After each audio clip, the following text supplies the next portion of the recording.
小杨不好。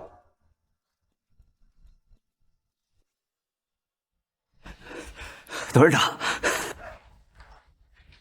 董事长，这是老爷子为您挑选的10位候选人，您今天必须选出1位结婚。留给您的时间不多了，这董事会的人都找上门来了。您要是不结婚，您就拿不到剩余10%的股份，没有这股份，您就在股权上没有办法压制您的继母呀。难道你又看到苏氏集团落到一个外人手里？哎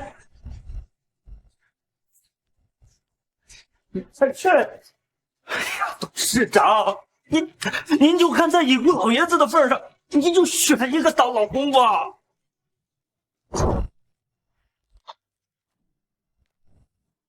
走吧。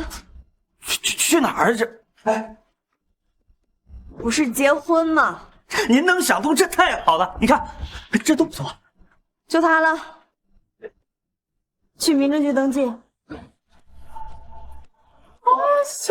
小速度。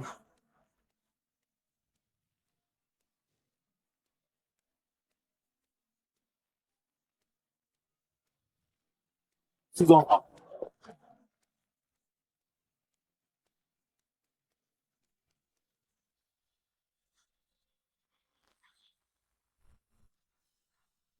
不好了，董事长，您结婚候选人被调包了。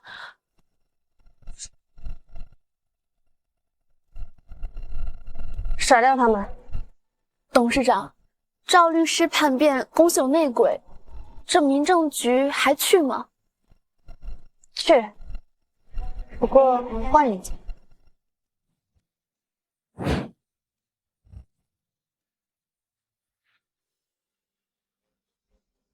爷爷选的人肯定不能用。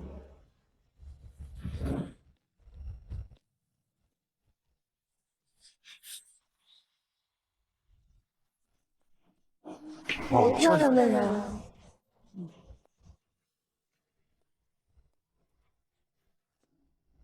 喂，你叫什么名字啊？是单身吗？单身的话，我娶你，你入赘苏家。娶我？没错，和我结婚，你会得到苏氏集团10%的股份，豪宅豪车随便选，每年5000万的零花钱，你不可。你认真呢？或者你有什么要求，我都可以满足你。好啊。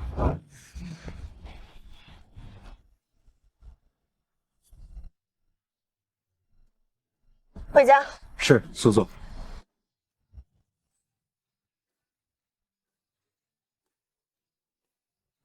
哎，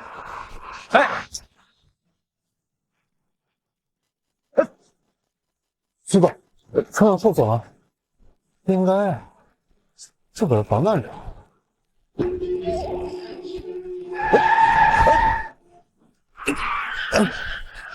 点了这就想跑啊？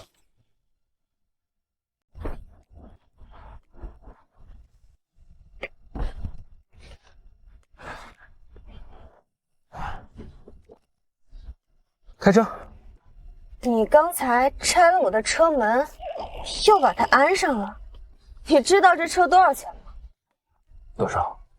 这款车是劳家独家定制款，防弹防爆，全球只有1辆。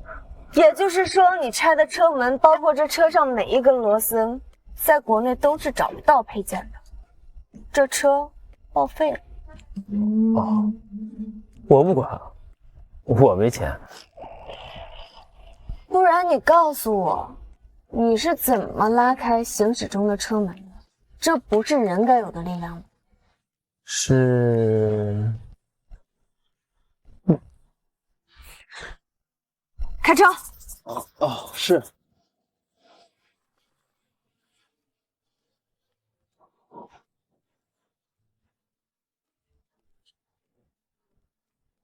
哇，这栋别墅都是你的？你不会是女总裁吧？比总裁还大一些，董事长。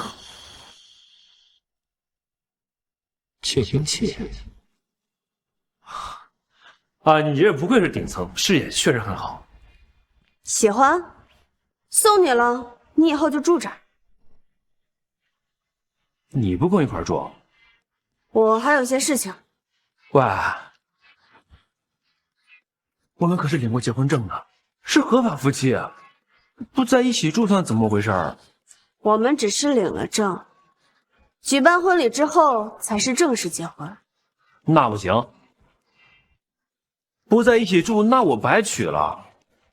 我最后再说一遍，是我娶你，你是入赘。好，是你娶我，我是你们苏家小赘婿，我不管，你去哪儿，我就去哪儿。在开董事会没有公开已婚身份之前，我都会住在老宅。现场有我的生父，还有我的继母，这种宅内大乱斗，你确定要趟这趟浑水？那我不去了。你乖乖在这里待着，我会过来的。啊，好。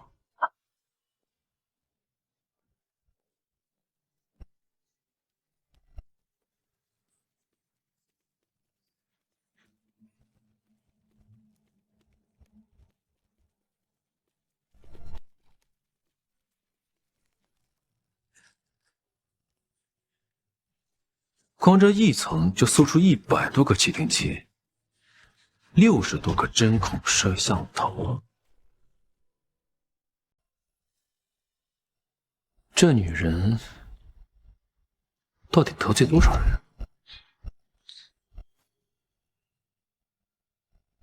少主啊，这么多楼层可爬死我了。习惯就好。为啥要习惯呀？我以后都住这儿。不是少主，这儿去查一下这些信息的源头，要快。这么多呀！交代你的事情办好了吗？您交代的事儿都办完了，就差您签字了。那作废吧。合同上要写2个人的名字，我跟我老婆。老婆？什么老婆？我结婚了。不是少主，我这才离开1个小时，您就结婚了，你不逗我呢吗？结婚证，那合同上的41处山脉、108个岛屿，还有32个中立银行都要改呀？对，都写我们2个人的名字。那你娶媳妇这么仓促，彩礼准备了没有？没有啊，他娶我，我入赘，他得给我彩礼。入赘？您堂堂莫以少主，居然要入赘？他给的可多了，他给了我他集团整整10%的股份。少主啊，您是不是脑子坏了？你脑子才有病！那么大脾气吗？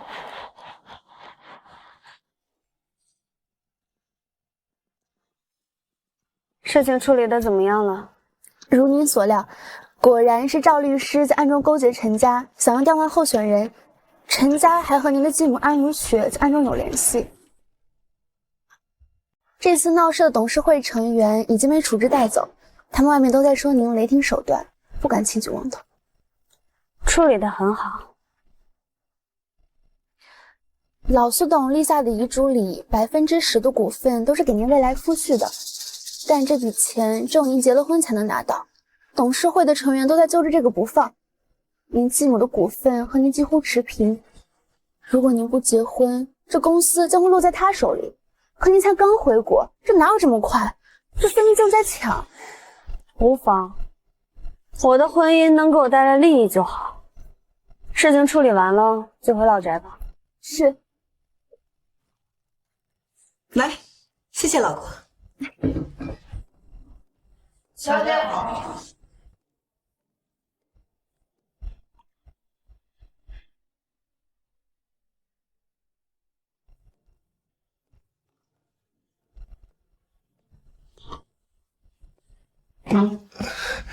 小野回来了，坐下一块吃点吧。站住！小野，你怎么还是那么没礼貌呢？阿姨她有事啊。什么姨太？我是你爸明媒正娶的老婆。是苏氏的安总。给我说话，放正你的态度。小三上位也值得你炫耀。既然进了苏家，也是你妈，你多出来10%的股份。今天既然没有结成婚，就把它转交给自家人。自家人，我把我的股份转给我爸，然后我爸再来讨好你这个小情妇是？混账！我是你爸，你怎么跟我说话的？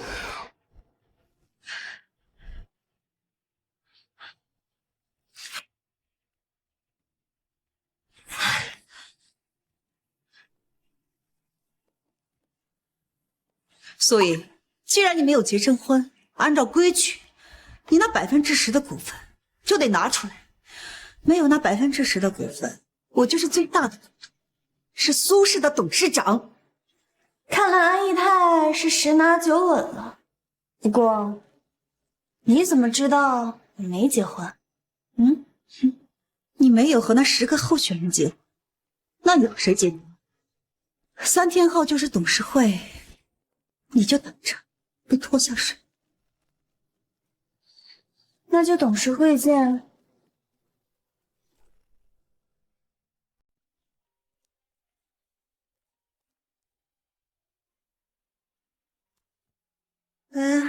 你终于醒了，快回来，出事儿了！有什么事啊？你直接说。哎呀，很着急，当面说。啊，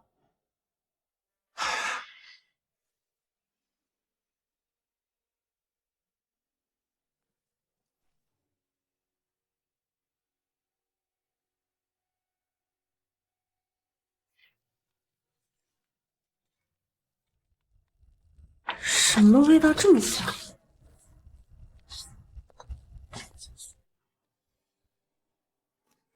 别的不说，我娶回来的这个老公，还真赏心悦目。哎，回来了。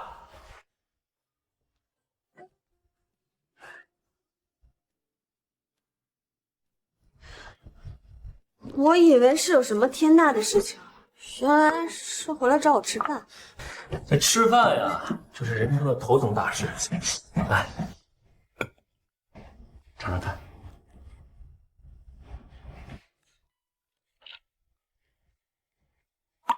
好喝吗？非常好喝。以后吃饭就不要在外面吃了，不安全。不用你做这些，我娶你来不是让你做饭的。怎么？我是你养在深闺的小轿夫啊？反正你忙不过来的话，就跟我说。钱要是不够用，我再转一点给你。你好像很喜欢给我赚钱。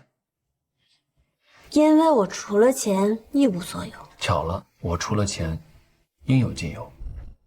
是我的错觉吗？喝完粥好像有股暖流在身体里蔓延。吃饭吧。吃饭。我吃完了，先去公司了。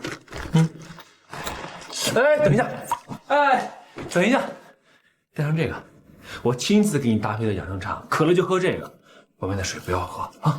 哎呀，好了，你不是快要迟到了吗？哎呀，快去吧，记得喝完啊。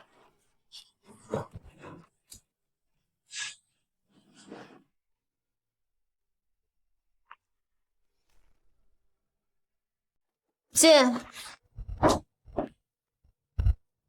董事长，门口有人找，让他在外面等着。可他说是你老公。他在哪儿？算了，让他进来吧。这边请。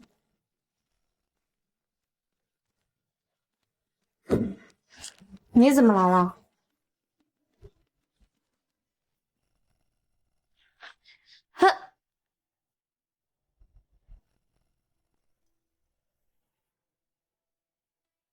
哼！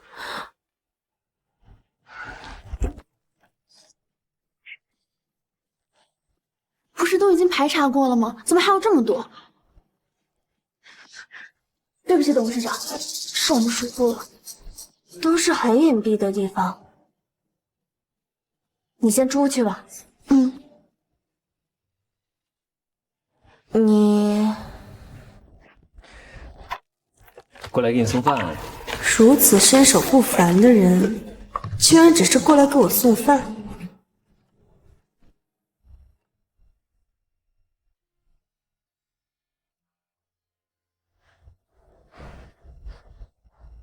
这是什么？青菜啊。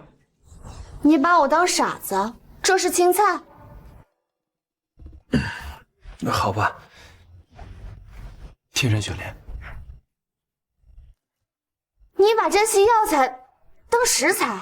这里每一样都是药材，都是我给你做的药膳。我为什么要吃药膳？因为你有病。你才有病呢！我说真的啊。你干什么？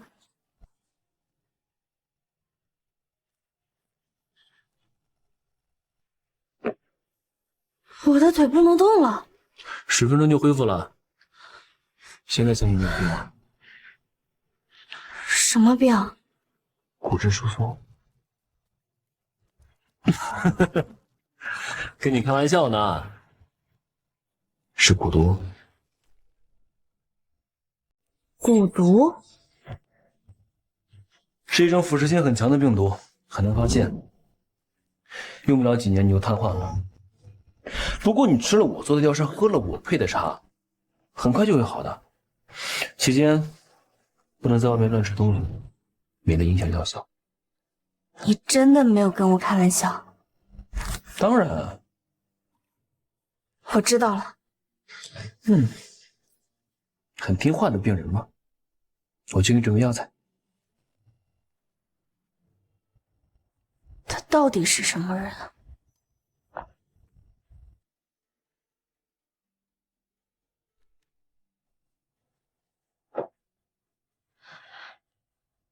联系一下陇西的李家，我下午要去诊脉。那个最低调的医学世家吗？听说他能治各种的疑难杂症，而且只给世家的后代看病。去联系吧。我知道了。真的会是蛊毒吗？李爷爷，麻烦您看一看。好。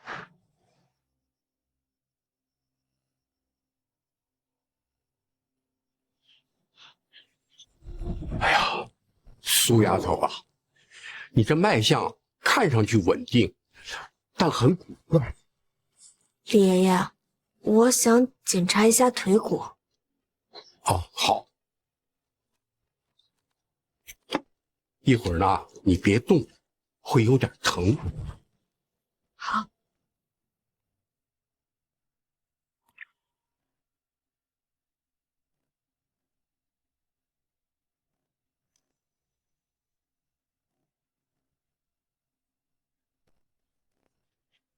拿去化验。是。哎呀，丫头啊，我这腿呢也是被人下了蛊毒，潜伏期长，很难发现。如果出现麻痹现象，很快就会彻底瘫痪。哎，哪怕是我自己，也是束手无策。李爷爷，您的意思是说，我跟您一样也中了蛊毒？是。蛊毒虽然可以治愈，但是有几味药特别罕见，希望渺茫。董事长还这么年轻，怎么会瘫痪呢？我给你配几味药，虽然不可以治愈，但是延缓几年还是可以的。我知道了，谢谢李爷爷。真的是蛊毒，哪怕是李爷爷都要抽血把脉才能查出来。叶玄逸只用肉眼就能断定我中毒，他到底是谁？少主，我都来回8次了，你。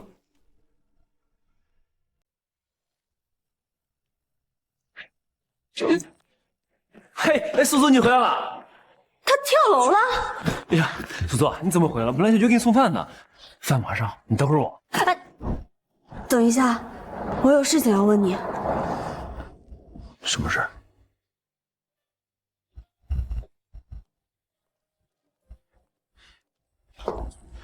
你没有验血，也没有验骨，更没有把脉，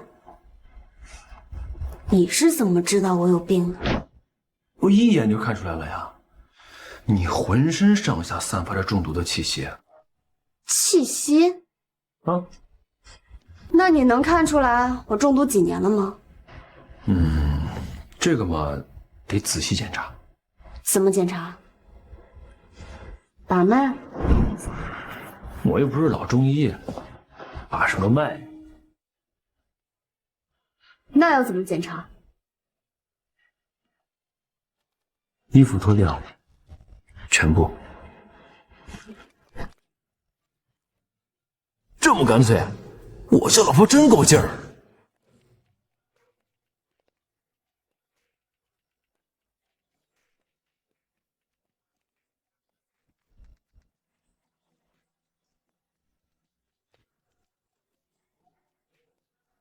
好了，不是要检查吗？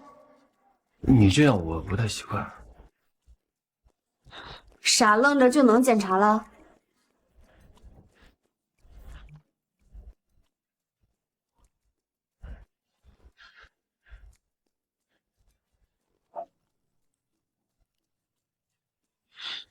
倒也不必行如此大礼。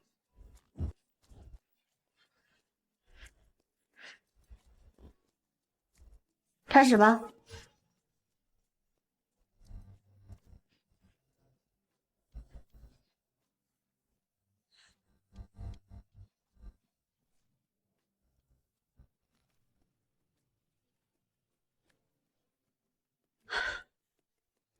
你检查用嘴？不用嘴啊，用手就可以。那你……嘘，检查要开始了。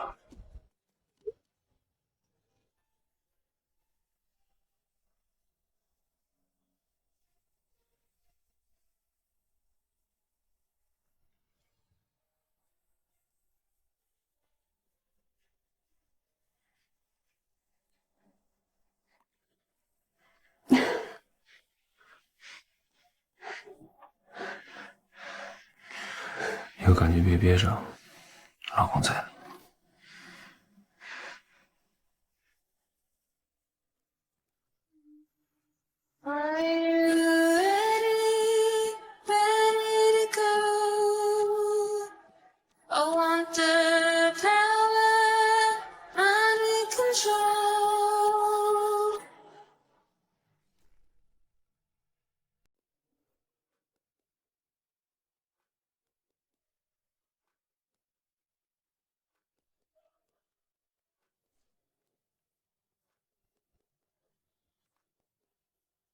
有感觉别憋着。等你恢复好了，全部问。我中毒多久了11年，你还是个孩子的时候。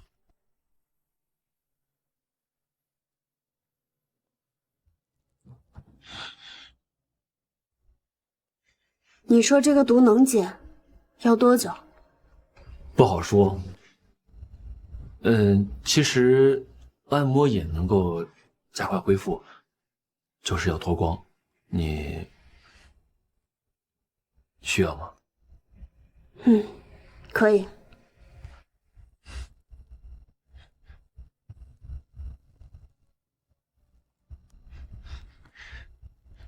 那为了方便治疗，从明天开始，你搬回来住。我突然想起来一件事情，我小的时候被绑架了，不知道跟这件事情有没有关系？也有可能是打着绑架的幌子给你下毒，毕竟趁乱的时候最容易做坏事。照这么说，我猜肯定是安如雪。小的时候把我视成眼中钉的也就只有他了。那需不需要问我帮你查？不用，这个仇我要自己来报。我肚子饿了，我去客厅等你的晚餐。这么雷厉风行的女人，很难不爱呀。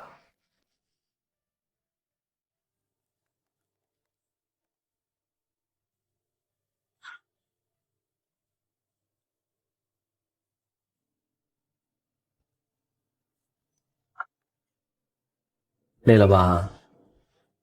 快喝这个吧，来尝尝。这是什么？只有一些叶子，还一半黑一半白。古道茶，很珍贵的。你都觉得珍贵，那得是什么稀世珍宝？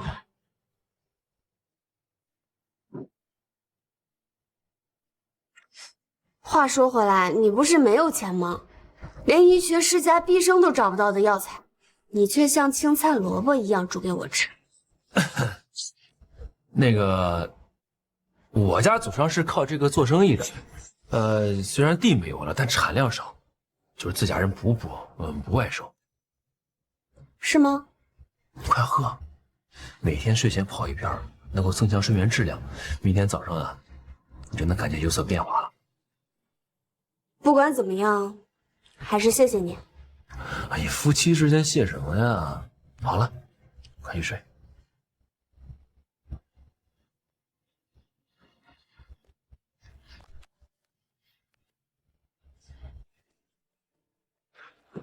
少主，你要的食材我都带来了。过两天你回魔隐一趟，把所有的古道茶都给我拿过来。他每天睡前泡一片，我这里的不太够。全拿过来，还剩这么多，这太浪费了吧，少主啊！你小点声，他睡觉呢。他这两天比较累，补身体。少主，你栽了，这古道茶树世间就这么一棵，100年才结一回叶子。平常人都是吊命的时候才舍得用一颗，您倒好，现在给他当养生茶喝。她是你们少夫人，我乐意。哦，那少主夫人喝剩下的茶叶能给我嚼了不？我不嫌弃，我嫌弃你。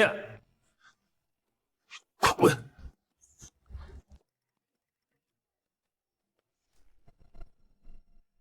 老婆，来吃饭。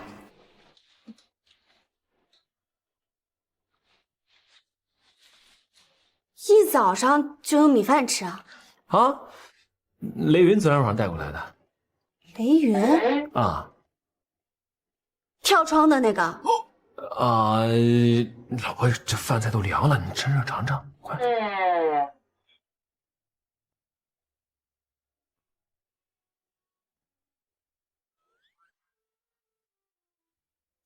这米饭好香啊，而且口感也很不一样。那当然，这可是我家乡特产。也是100年生长一次的那种吗？啊，我睡眠浅，昨天你们说的话我听到了一些，下次我会喝完的。古道茶。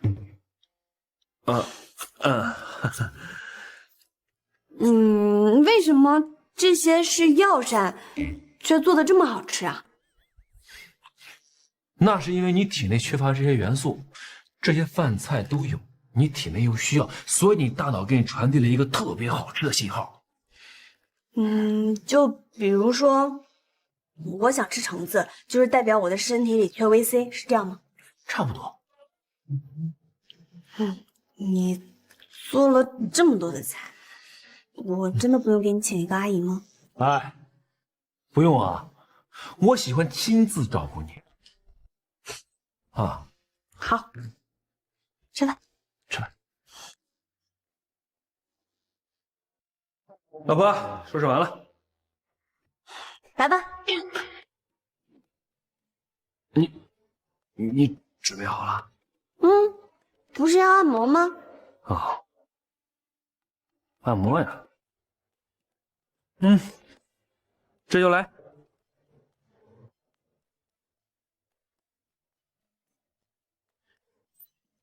今天不带这个。我可是个正常男人，就算按摩，你先睁开眼睛看一下。这可是你说的啊。那我睁了。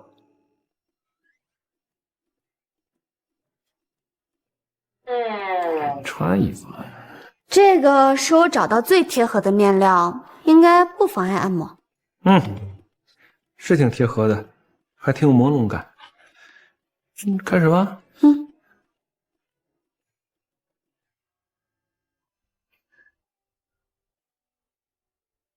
现在感觉怎么样？双腿有点发热。最近这个手脚冰凉的现象有没有改善？没怎么在意。你自己的身体怎么都不注意啊？我没有空在意这些。你那么拼命干嘛？苏家是华夏第一世家，苏氏集团市值8000亿，恐怕整个华夏都没人超过吧？不够，集团内现在人心涣散，真正效忠苏家的没有几个。我常年又在国外，前几年爷爷病重不管事，才让安如雪有了可乘之机，在集团内的地位如日中天，董事会一半都是他的人，想要把苏氏变成安氏，做梦。我要把所有外姓股份全都收回来，让苏氏真正掌控在我的手里。老婆，你追求权力这个霸道的样子，我真太喜欢了。来，穿衣服。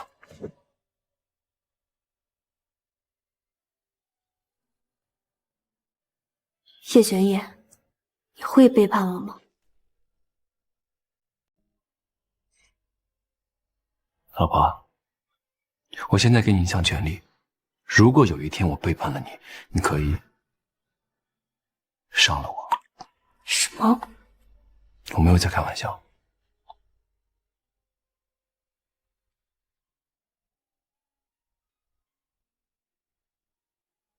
我一会儿要去董事会，你跟我一起，带上轮椅。轮椅？你吃了我的药膳，应该用不上了。可是下毒的人不知道我有解药，我只是怀疑安如雪，但是我没有证据，必须让他们看到我真的瘫痪，才能露出破绽。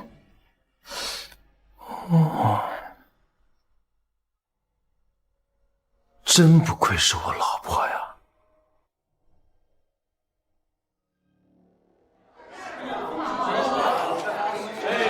安总，今天气色可真好啊！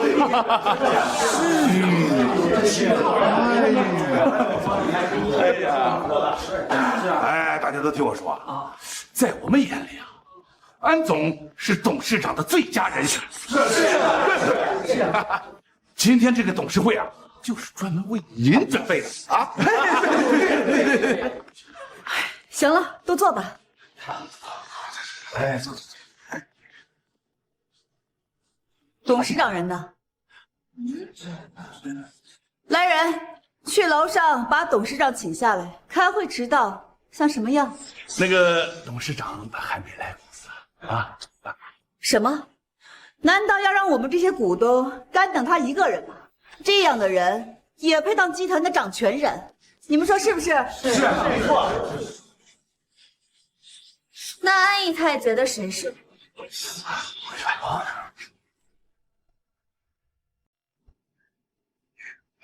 董事长，东西都准备好了。我说怎么来的这么晚？原来是瘫痪了。苏氏集团新晋董事长坐轮椅，今天这事儿可真够劲爆的。你怎么知道我是瘫痪了，而不是受了别的什么伤？你这消息哪儿来的？我真是高估了安如雪，这么迫不及待的报了。不管怎么说，董事长瘫痪这件事要是传出去，肯定是会对公司有所影响的。是啊，这苏氏集团董事长是个残疾，这叫什么话？对啊，我只是双腿瘫痪，不像其他人是脑子瘫痪。苏莹，我们都是苏氏最核心的股东，没空陪你玩。根据世家公证，你多出来的10%的股份，今天必须交出来。我凭什么要交出来？按照规矩，你拿10%的股份，只有结了婚才能持有。如果没有结婚，就必须交出来，让董事会投票分配。安总说的没错，如果你不愿意的话，那我们就只能按照规矩强制执行。今天这个股份转让合同必须得签。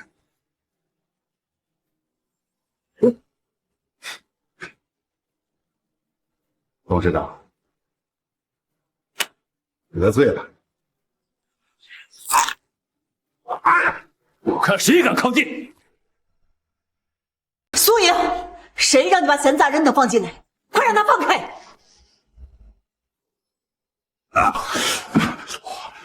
哎呀，手又要消毒了，臭傻子，你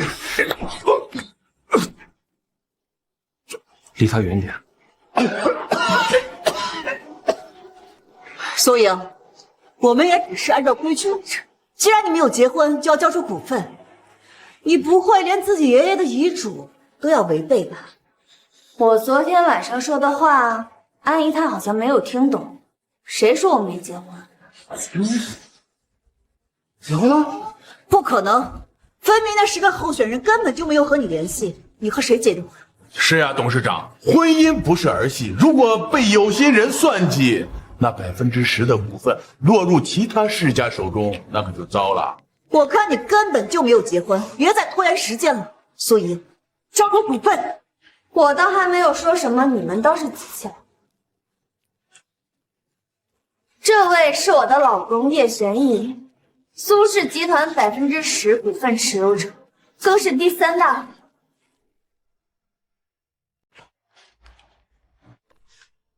这个是转让协议，大家还有什么异议？董事长，您的婚姻关乎整个集团，怎么能随便就找个人嫁了呢？你的意思是说我晚上跟谁睡觉都要跟各位董事打招呼？虽然在座的各位都是股东，但是董事长床上的事都要过问，这未免管得太宽了吧？我说的对吗？他还真敢说呀！既然大家都没有什么异议，那我们就来聊聊你，安如雪。小三上位骗取苏氏集团30%的股份，这笔陈年旧账是该一次性算个清楚。什么叫骗取？这些股份都是你爸自愿给我，我手握30%的股份已经10余年了，也是苏氏的第2大股东。你就是这么跟我说话的吗？是吗？那我们夫妻一体更是第1股东，我也是董事长，你们就是这样跟董事长大呼小叫的？你一个残废，嚣张什么呢？董事长代表着我苏氏集团的形象，过几天新闻发布会，董事长总不能坐着轮椅出现吧？看见没有？就算你有最多的股，但是现在你瘫痪了，必须让出董事长位置。让我让位？凭什么？苏莹，叫了你3天的董事长，你当真觉得自己把这个位置坐稳了？今天召开董事会，为了就是确定董事长人选的正式流程。没错。虽然我们得尊重前董事长的遗愿，但是我觉得为了苏氏着想，怎么回事？老毛，快送医院！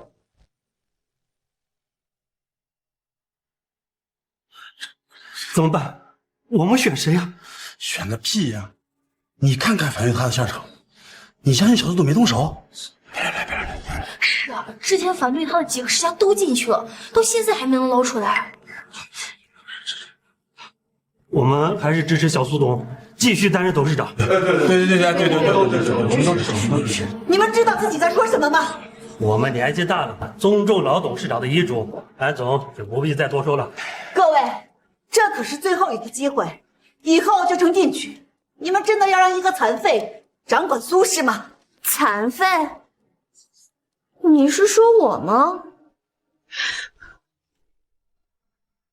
我这坐久了有点累，换个姿势啊！哼，你们继续。你他妈耍我！我耍的就是你，这个小瘪蛋！第2次。什么你？公然辱骂董事长，你胆子可真大！你疯了！你个打我！你这个没教养的东西！老婆，这个人是皮糙肉厚的，你是会疼的。以后我就是你的打手，什么脏活累活，让来。好，你力气大，你来。你一个大男人要对女人动手吗？李安总，敢欺负我老婆，不分男女都该死！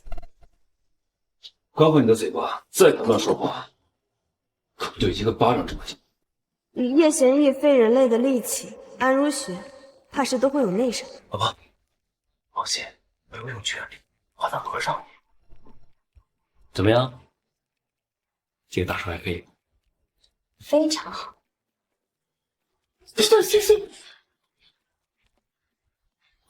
你们给我等着！在苏氏有继承权的，可不止你们一个。等着！现在各位还有什么异议？没了，我们都去上公家。看来大家对我升任董事长没有异议。散会。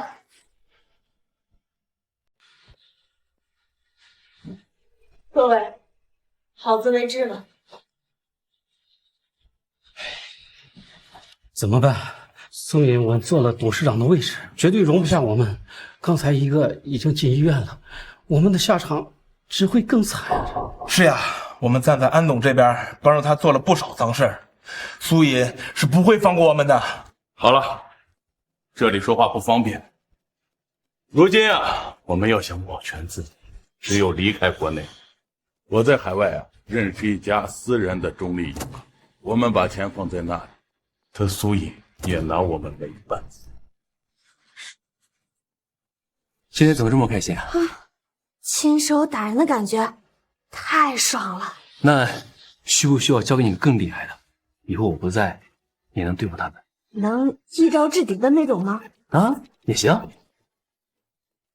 对了，今天那个股东是怎么回事？啊？你在说什么？我不知道你在说什么。你手上的粉末是有毒性的吗？你都知道了，我这粉末没有毒性，它只是药效比较大，它回去再醋2天就好了。谢谢你啊！有了你这一招，董事会那帮老家伙还真以为我对他们动手了呢。老婆，夫妻之间不必言谢，你要真想谢的话，董事长，那4个董事说要同时售卖手里的股份，全收。哎，等等，以叶玄逸的名义。好的。老婆大人，你又要给我股份？这我给多少？10%再加上4%，不多。你看好他们，关注他们的动向，还有资金流动，有异样立刻通知我。是。那你怎么这么笃定他们会这么做？因为他们够贪够胆小，替安如雪做了那么多的脏事，迟早都会被查出来。如今我已经坐稳了董事长这个位置，他们知道安如雪保不了他们，自然害怕。那老婆大人，你既然给我这么多股份，需不需要我帮你把那4个人解决掉？你想要怎么解决？他们要出国的话，坐飞机那得飞机失事，坐轮船嘛就沉船，坐那个我还是自己来吧。你先回去吧，我这2天还有事情要处理，都会晚一点回去。那好吧，我在家等你。好。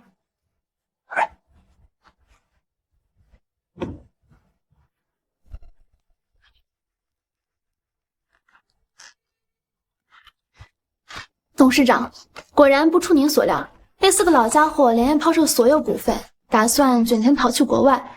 我们已经收购所有股份，记在了叶先生的名下。人呢？拿下了吗？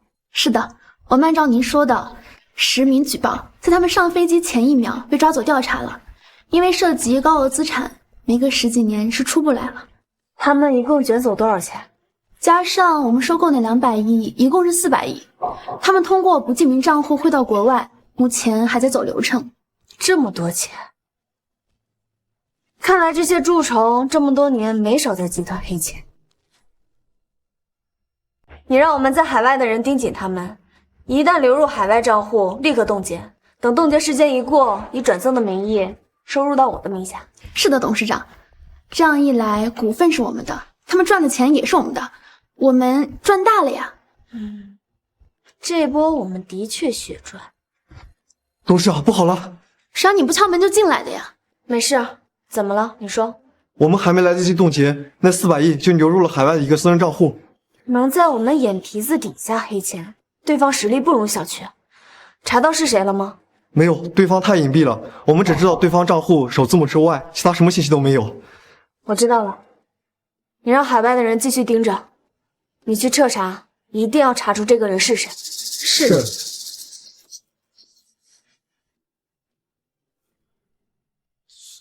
少主啊，磨叽什么呀？说。刚刚你的账户上有一笔无名的巨额资金打到了海外的私人银行上，就差不多有400亿，估计是一些不正经生意的洗钱吧，吞了就吞了，没什么大不了。要不是这么简单，我就不跟您说了。哎呦，我们查到啊，这笔资金来源是苏氏集团那几个被抓的股东，也就是说，这笔钱的最终流向是少主夫人，但是被我们给吞掉了。你是说这笔钱已经吞了？哎，是的，少主，您吞掉了少主夫人的400亿。我知道了，你这么大声干嘛呀？这么重要的事情为什么不早说？吞掉的时候已经来不及了。那少主这笔钱怎么办呀？我们也没办法给他原路返回了。算了，我再想办法把这笔钱给补偿回来吧。哎，不过我老婆还真的是经商天才啊，收回来苏氏4%的股份，还净赚200。少主，您真是没救了。您不用提，我自己管。放海外银行的事情，不要跟别人乱讲，保守秘密啊。是，一定不让少主夫人知道是您吞了他这400亿。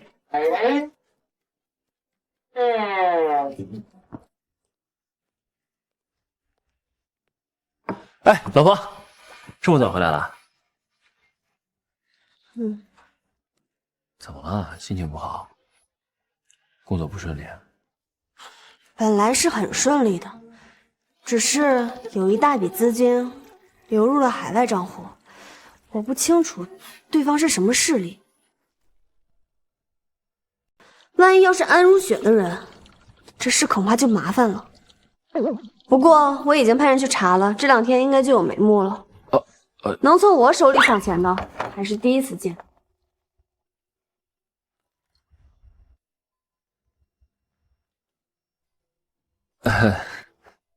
是很大一笔钱？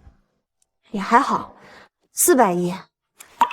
不过经此一事，董事会这帮老家伙倒是能消停，我还能休息2天。这么说，老婆你有假期了？那我们去度蜜月吧。度蜜月？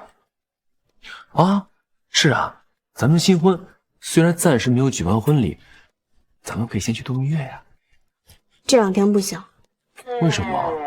因为过2天就是新闻发布会，要正式向外公布我继承苏氏集团的消息，只有2天的时间，应该也去不了什么地方。2天时间也够了，咱们可以去周边。也好。你有什么想去的地方吗？我们去泡温泉吧。我知道有一家温泉山庄是天然的矿泉水，你腿上的蛊毒啊也能消散得更快。随你安排。那我去收拾东西，再配点药，给你泡药浴。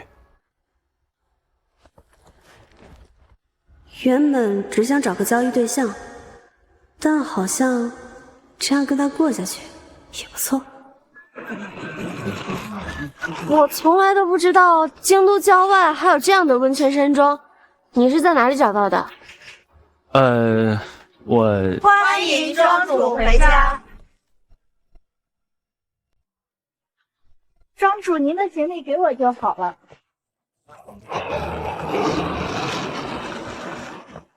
他们叫我庄主，我名下可没有这样的温泉山庄，你送的？啊，对啊。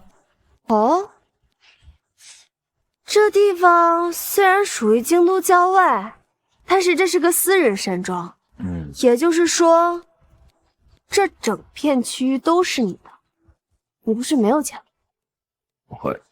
我是没有钱啊，我家就是这个地主。好，你这一副地主家傻儿子的做派，你们家里人就不反对？他们才管不了我呢。反正这也不对外营业，给我老婆泡温泉怎么了？这里不对外营业？来的时候我查过，这里的温泉山脉至少有100年。这么好的商机，竟然不用来赚钱？只要稍微修缮一下，应该会有很多人来度假的。哎呀，还是我老婆有经商头脑啊！这块地皮不允许对外开发，所以也不能营业。再加上这块地皮实在是太偏僻了，也就是给我老婆泡泡温泉治治病还有点价值。这100年山脉温泉都拿不出手。哎呀，这个确实是有点寒碜了。老婆，你就没有想要的东西吗？你最近是怎么了？老是想送我东西，好像是想补偿我一样。那个上次雷云说了，说那个上门女婿怕也得准备点嫁妆，不能太寒碜。老婆，你就真的没有想要的东西吗？这么一问，其实我还真有想要的东西。什么？你的人。哎呦，老婆，你终于想明白了，我随时准备好了，咱们就在这温泉。你想什么呢？我是要你身边的人。上次跳楼的那个叫什么？雷云。哎呀，老婆，你有我一个贴身保镖还不够吗？那个雷云有什么好的？他就会跳楼。那不一样，他身手特别好，在那么高的楼层都可以来去自如，神不知鬼不觉的，办起事来一定很方便。我早就给你准备好了。雷云这2天出任务，不能随叫随到，他的师妹会马上过来。好，这个也是我的嫁妆吗？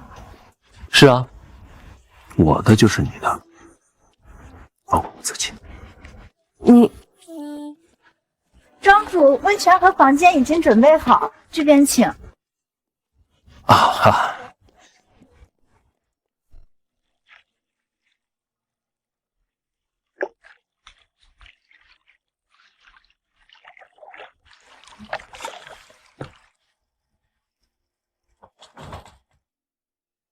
怎么了？哎，老婆，这个药浴它有安神助眠的作用，在里面别泡太长时间了，免得睡着啊。我就在外面等着，有什么事记得喊我。好。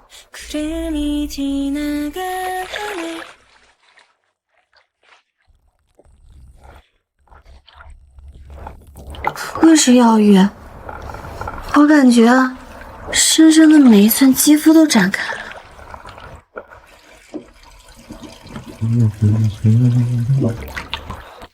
叶玄逸到底是谁？100年温泉山庄，白菜一样往外拿的珍稀药材，还有身手高超的侍从，这些都是悠久历史世家名门才有的。但查出来的身份信息，干净的让人起疑。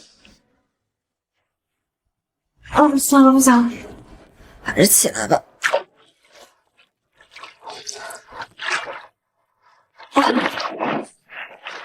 怎么了，老婆？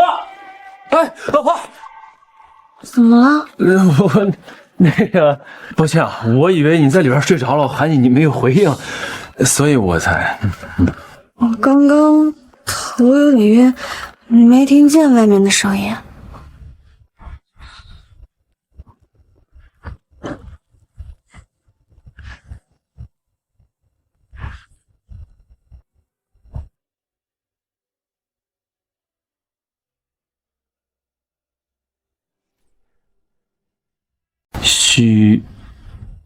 你要帮忙吗？不用了，我自己来吧，你先出去。啊！哎！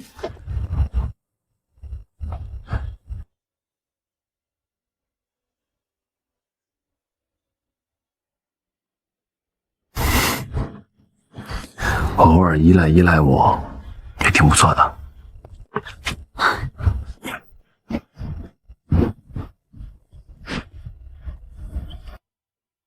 你先转过去，我换件衣服。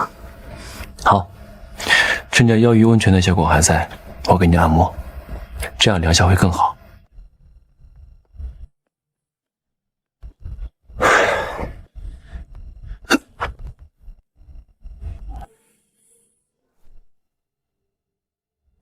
好了。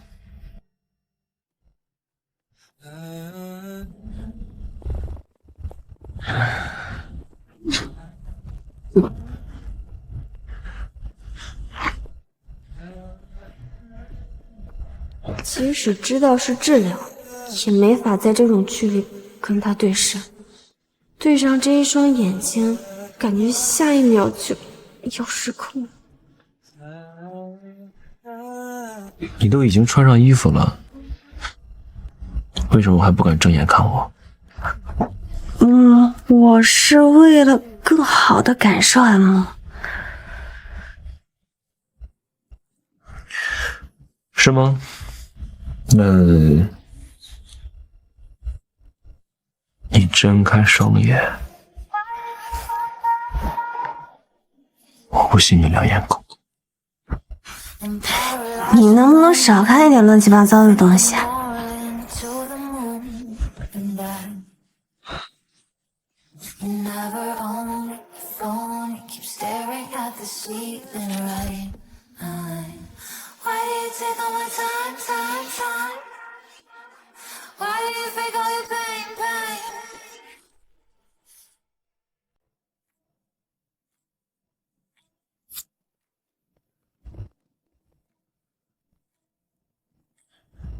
老婆，帮帮我！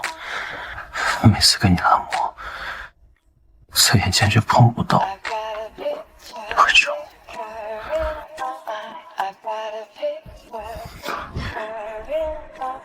你衣服扎到我腿了。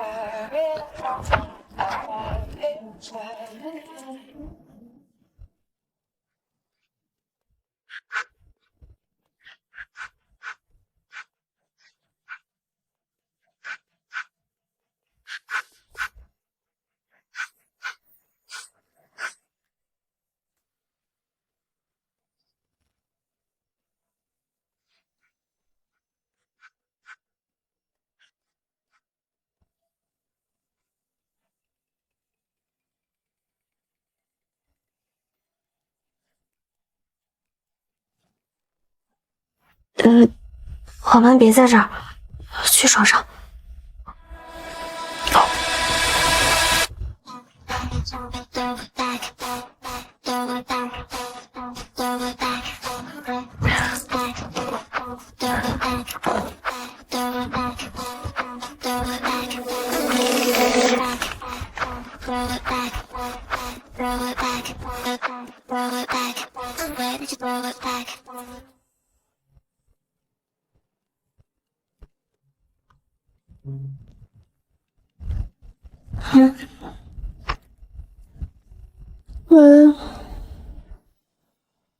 怎么了？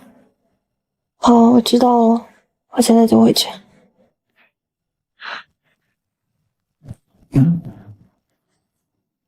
怎么了，老婆？公司出了一点事情，我要提前回一趟京都。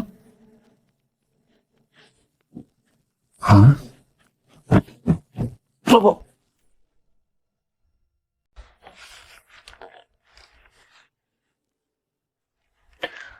为什么呀？不是说好了要多过2天假期吗？这才刚过了1天，你这个大董事长，说话不算话。公司有点事儿，我找人看着安如雪，但是他突然不见了。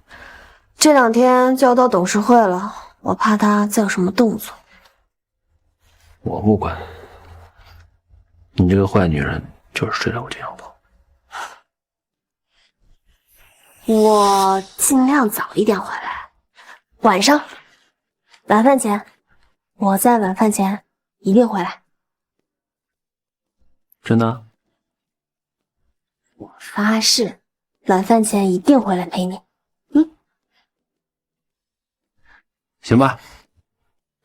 我这2天刚好看到有个药浴组合能够增加感官灵敏度，要不然早点回来。你不是说好要帮我治疗吗？脑子里想的什么黄色废料？治病和美色都要有。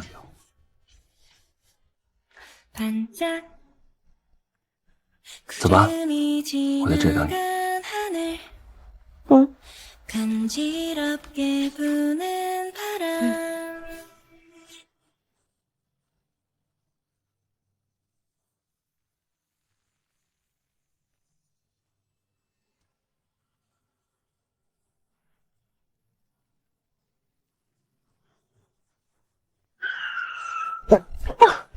苏导，有人冲我们来了！停手！快点！停手！赶紧的，停手！啊！停手！停手！快点！快点！停手！停手！停手！快点！停手！快点！快点！停手！停手！赶紧的，停手！苏总，甩不掉他们，前面就是尽头了，直接撞过去。是。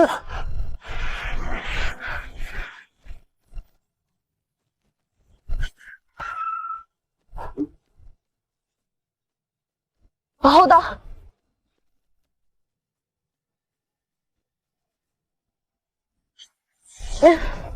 苏总，我们出不去了。站长，站长，出来！苏小姐，请吧。防弹车，苏小姐还真是警觉。你们是撞不开这辆车的，我也不会下去。不下车没关系，我叫了拖车，有的是办法让你跟我们走。苏小姐不如配合点，自己上车能少受点罪。我为什么要听你的？你的新婚丈夫还在温泉山庄吧？那又怎样？不怎么样。我已经安排了人埋伏在山庄附近，炸掉一个温泉山庄不过是一个电话事情。喂。叶玄烨，我知道了。早点这样不就好了？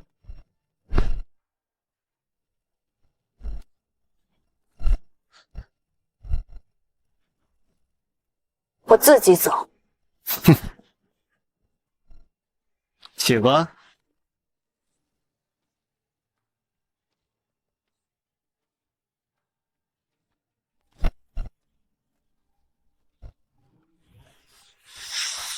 苏小姐，你很厉害，安插在房间里的监听器竟然都被卸掉了。房间里也有监听器，之前并没有搜出来，是谁卸掉的？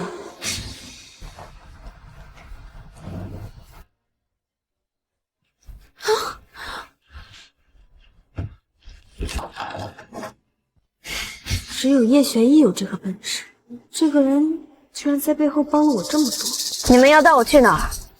这都已经快出境外了。你很警觉，我们是要去边境。你们苏氏在国内权势滔天，但在境外就是我们的天下。不管你是死是活，国内都干预不了。谁派你们来的？安如雪，他是你老板。这就无可奉告了。也只能是他了。你们这个时候帮我，无非就是不想让我参加后天的新闻发布会。苏小姐想的还是太简单了。你们想干什么？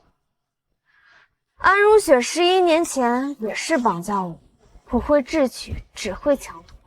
不行，你怎么和我们老板说话呢？你现在可是人质，不是苏氏的老板了。哎，技不在心，好用就行。苏小姐现在坐在这里，就证明我们做的是对的。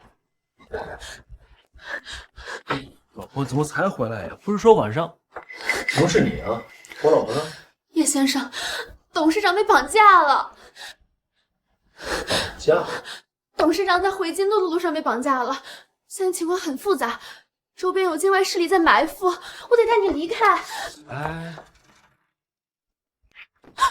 少主，你是谁？你从哪儿冒出来的？你下次稳重点。一惯了这。我老婆在哪儿？现在怎么样？刚和双羽联系过了，少主夫人正在出境，目的地是北国。北国？冷吗？北国零下27度。哦，少主夫人没有带外套。安全？少主夫人暂时安全。山庄附近刚刚查的有几个行为诡异之人，已经全部处理掉了。那少主夫人那边是否行动？不清楚对方目的，先按兵不动，听我指挥。哎，等会儿，让双玉把这个羽绒服带过去。这女人难搞得很，不是高定都不穿。是。你知道董事长在哪儿？啊？那赶快去救他呀！走呀！哎，你这样会打草惊蛇的。什么？等到了目的地，自然能够揪出幕后主使。那也不能放任董事长不管啊！你是她丈夫，你一点都不担心啊？我担心呀，这刚才不是已经去送羽绒服了吗？啊？你放心，他身边有我的人，在确定问出信息之前，是绝对安全的。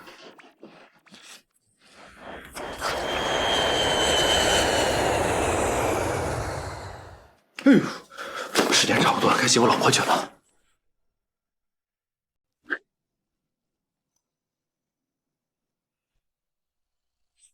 到你的地盘了，你们绑了我却不动我，直接说吧，你们想要什么？的确是安如雪不懂，他要我把你送到境外拿处理了，但你也看到，我并没有这么做。苏小姐，我违背雇主意愿把你带到这里，是想和你做笔交易。我拒绝。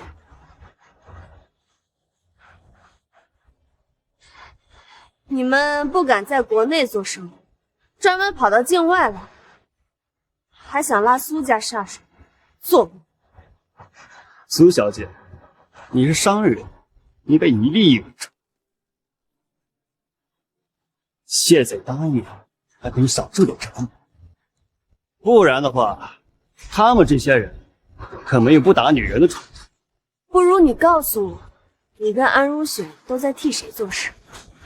看来你是不打算合作了，敬酒不吃吃罚酒。你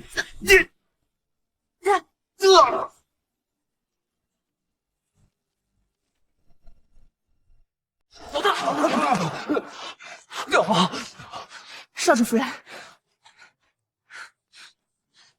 少主夫人，我是少主派来跟在您身边的，你等一下啊。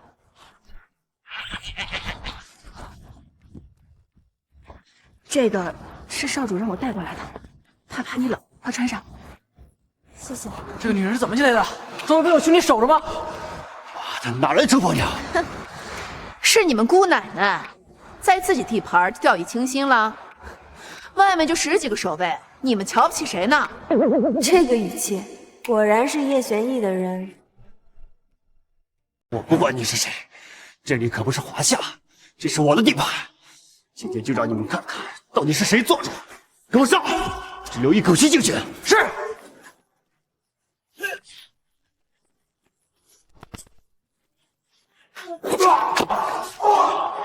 你个废物！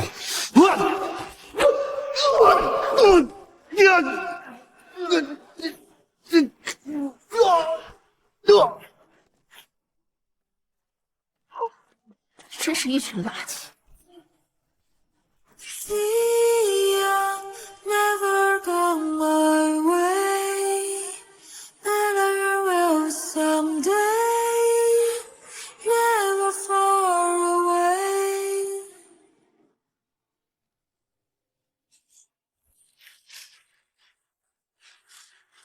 安总，您做错了吧？这是董事长的位置。是，没有错。今天的新闻发布会由我来。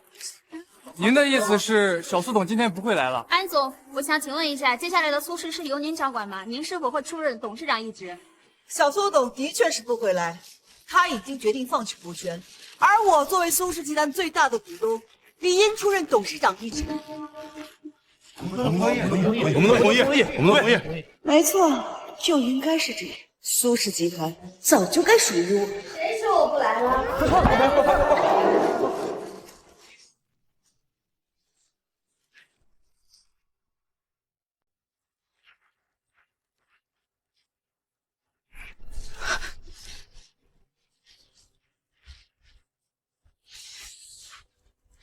小颖，你怎么来了？安女士每次都喜欢自说自话，还有，你做错了，这个是我的位置。你怎么在这？我的新闻发布会，我当然要在这。安总，你不是说小苏董不会来吗？现在是怎么回事啊？是啊，小苏董，为什么安总说您放弃了股份？我也不知道为什么。苏氏集团是我爷爷一手创办的，继承公司是我的责任，我不可能放弃股份。安女士，你跟大家解释一下。小苏董，请问你是否被安总针对？你们之间是否有股权纠纷？这个你就要问安女士了。安女士不做出解释，是想联系谁？我只是觉得小颖新婚，肯定是忙着度蜜月，不会是不会来，还是你根本不希望我来？毕竟你前天绑架我的时候，根本没有顾及我心。你说呢，安女士？绑架？安总，小苏董说的是真的吗？当然不是真的，你们有什么证据？我没有。安如雪是吧？我们是调查局的，跟我们走一趟。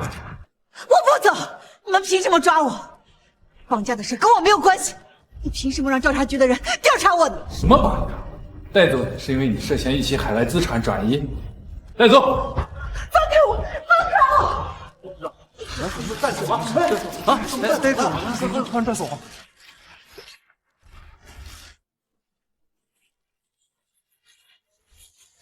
大家好，我是苏氏集团新上任的董事长苏林。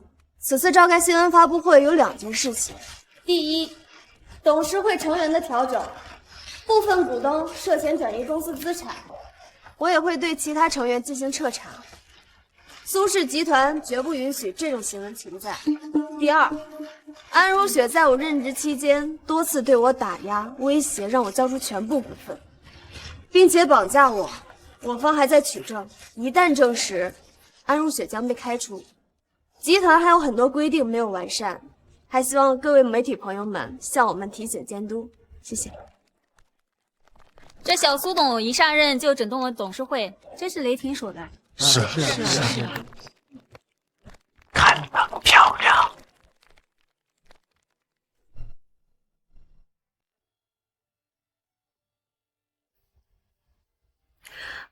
我自己来吧，这么腻歪我不习惯。哎呦，你习惯就好。这次受了那么大的惊吓，可得好好补一下。哎，别动，让我来。还好你没事儿，我都快吓死了。北国一日游，小场面，怎么样？那些绑匪开口了吗？多的什么都没说，你都举报是安如雪了，他们通通都不认。安如雪背后还有人，我们没有确切的证据，他们肯定不会供出安如雪的。绑架我的人跟安如雪一起，都在给别人做事。他们在境外做的那些见不得人的交易，安如雪利用集团的关系链兜底，现在集团回到了我的手上，安如雪自然动不了手。新仇旧恨一起算，他们想在新闻发布会之前除掉你。可是他们为什么还要留着董事长来谈合作？不如直接做掉，让安如雪上位，这样他们也能够利用集团帮他们做事儿。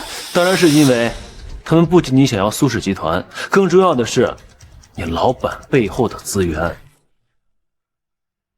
要的是你老板背后的资源。没错，安如雪没有世家撑腰，她的助力有限，而我有百年世家作为底蕴，能从我身上得到资源是不可估量的。可恶，竟然只把安如雪给抓走了。这也只是暂时的，不管是资产转移还是绑架，我们都没有确切的证据，过2天就被放出来了。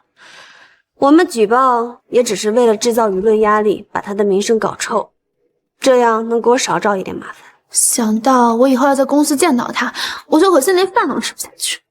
好了，你先回公司吧，我过会儿回去。好。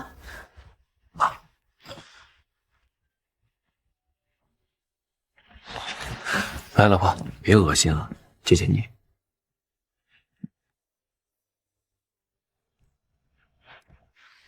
可惜，这次还不知道安如雪背后的人是谁。我以前一直觉得安如雪只是有野心，现在看来，她实在更危险了。此子断无可留。这次谢谢你，你的人很管用。还有，家里那些监视器跟窃听器都是你拆的吧？哦，我本来想让雷云查下终端，等有眉目了我再告诉你，结果那个人太狡猾了，只查到了一些线索，没有查到来源。看来我是捡了一个不得了的上门女婿啊！凑合吧，只是人脉广了一些而已，道谢就算了。不过原本有2天的蜜月假期，现在只剩下1天，你留我一个人独守空房。好，我等这次事情结束，请1周的假，只陪你。不用等这次结束，你现在就能不找我。什么？叶玄逸！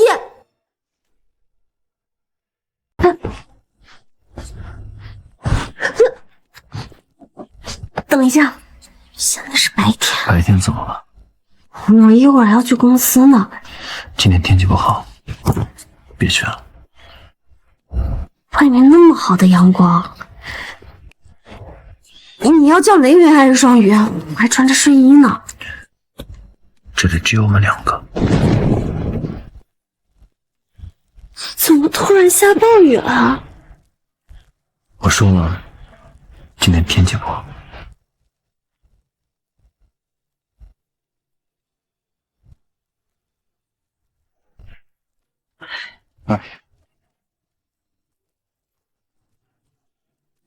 哎呀，哎，你说少主干嘛让咱们突然人工降雨啊？明天不是有雨吗？对，年轻人的恋爱呀。哦，你呀，只是他们齐声苦累的一环而已。哎呀，希望少主呀，看在你这么敬业的份上，还是给你涨涨工资吧。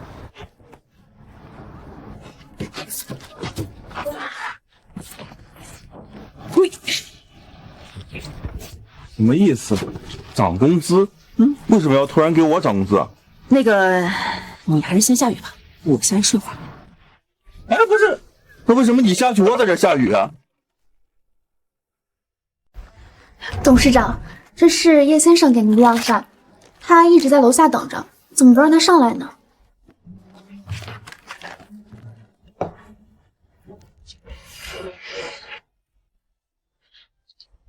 您昨天也没来上班，今天也迟到了，平时都很准时的，是发生什么事儿了吗？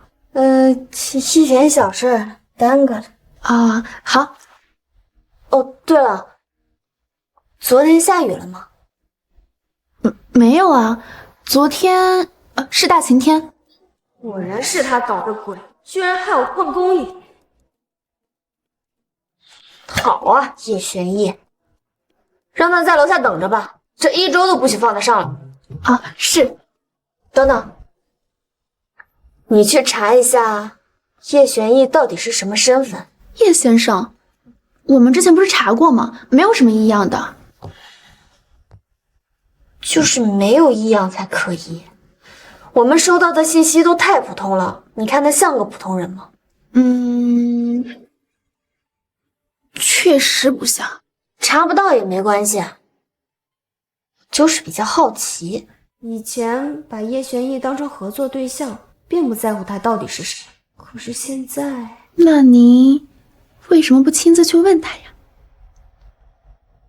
去问他吗？进。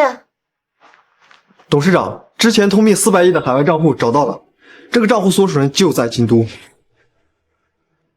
信息是 Y 开头，虽然还是不知道具体的名字，但我们找到了账户所属人的地址。好，地址发我，我们下午就过去。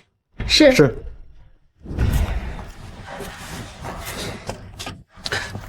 少主，你就去见一面吧，那人毕竟是世家的人，我这小小的药铺可得罪不起啊。我说过了，不见。可我都答应人家了，人家下午就过来了，说找你问点事情。谁答应了谁去。那您现在过来是？松放刚好路过，我老婆养生的药材用完了，你这里有多少给我拿多少。是。少主，掌柜的，来客人。来的还真巧，你带过来吧。是。这么古色古香，居然是药铺，看来是个很讲究的人。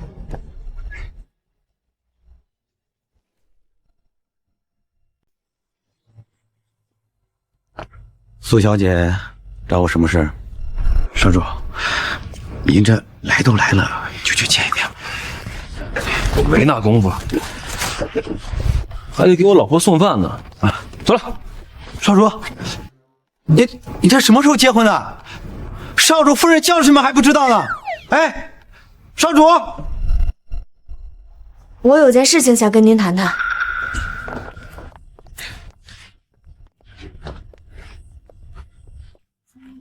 苏小姐，不便远送，谢谢。没想到居然不是，不应该呀？难道是我们查错了？不着急，多留意这家药铺，海外的定位比较难查。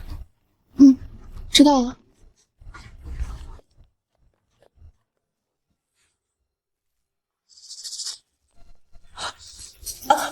秦老，对不起，对不起，是我搞砸了。苏银算计我，要不然苏氏集团已经是我的了。秦老，我求求你，我很想活，我求求你，我怎样？当年我救了你，给你资源，教会了你一身本事。可这些年，我只让你做一件事，搞垮苏家。可你迟迟无法搞定，就你这样的废物，还想要解药？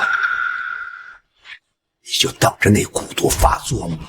不，秦老，你再给我一点时间，我一定可以把苏氏集团拖下水的。时间？哼，不，我都给你20年时间了，你都没有拿到所有股份。可苏银那小姑娘，她一回来就拿走了一半。你这样的废物，我留着你有什么用？秦老，不，我还有用呢。来人，主上，给我压下去，关禁闭室，没有我的允许，任何人不能给他食物。10天之后，扔出境外。我不要！行了，我有办法。素云中毒11年了，他还没有解开，我还有办法的。这一粒小小的药丸，1分钟内就可以让蛊毒发作。你应该知道怎么做。我知道，现在去了。这是最后一次机会，如果失败，不会失败的，相信我，我一定有办法。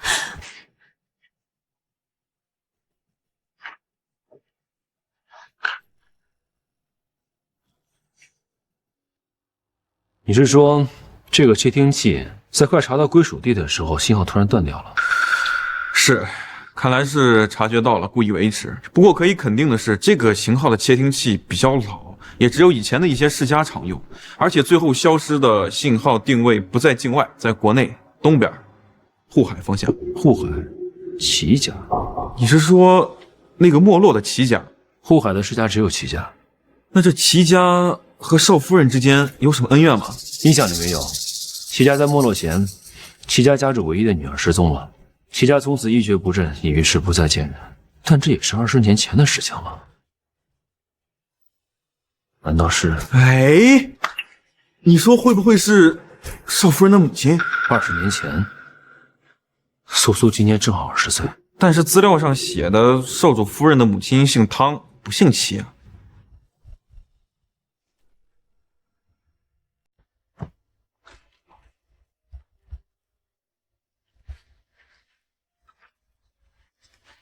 老婆，你回来了。你怎么了？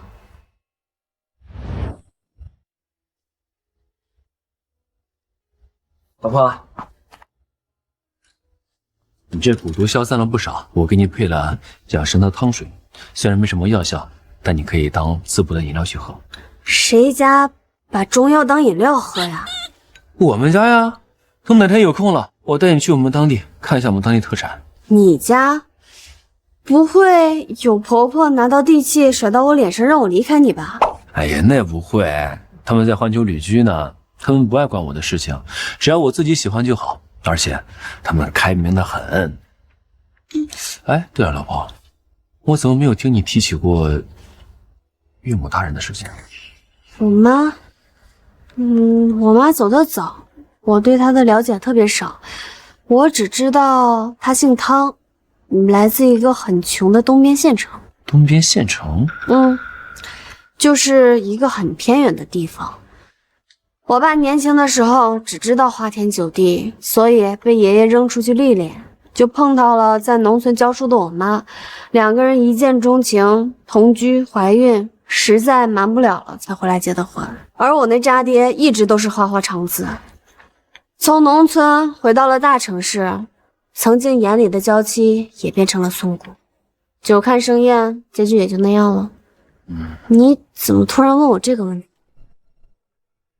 齐家这件事还没有完全查清楚，还是先不要告诉苏苏了，免得她心烦。啊，没什么，我只是想到咱们已经结婚了，你还没有带我去见过爷爷和岳母大人呢，还是说你不打算带我认祖归宗？还真没想过这个问题。素隐，你是我老婆，你不打算给我名分啊？我们刚领证的时候，爷爷已经去世了。我确实没有想这么多。下个月正好清明节，我带你去扫墓，跟他们说我已经结婚了。行吧。老婆，我问你啊，如果在去民政局那天，你遇见的不是我，你会随便找别人领证吗？会，因为我不是去选老公，我是去挑合伙人的。但如果不是你的话，我可能只会给钱，不会见面。老婆，在你眼里我这么好？当然了，我第一次见到你的时候就在想，怎么会有这么好看的人？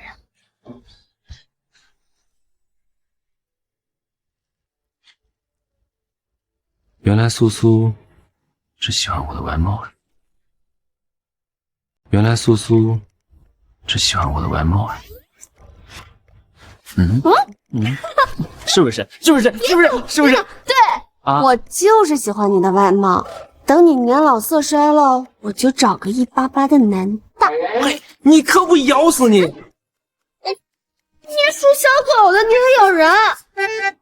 那你呢？如果那天不是我拉着你继续结婚的话，你也会随便的跟别人走吗？不会，而且这种假设不存在。我遇见的是你，素颜，我天生就该跟你走。知道了，你先放下吧。不知道。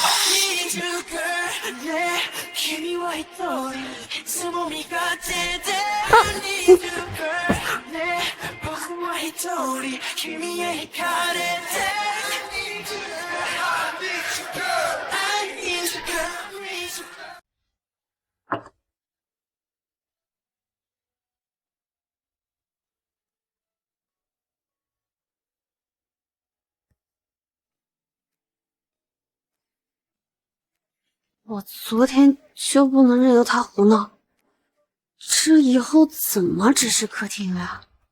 老婆醒了，吃早饭。哎，怎么了，老婆？是我昨天晚上服过了吗？你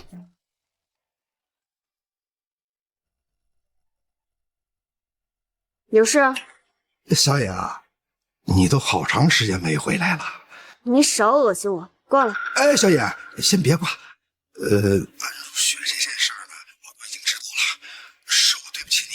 可毕竟你是我的女儿啊。行了，前20多年你都没有关心，现在你来慈悲上报。哎，小野，你放心，我一定会让他离婚的。但是安如雪的手里的股份总得拿回来吧？你是董事长，怎么处理就等你回来再说。还有就是，接着说。还有就是分散在外面的5%的股份被同一个人给收购了。后来说想高价抛售，你得回来一趟啊，咱们得聊聊怎么分嘛。知道了，我明天就回去。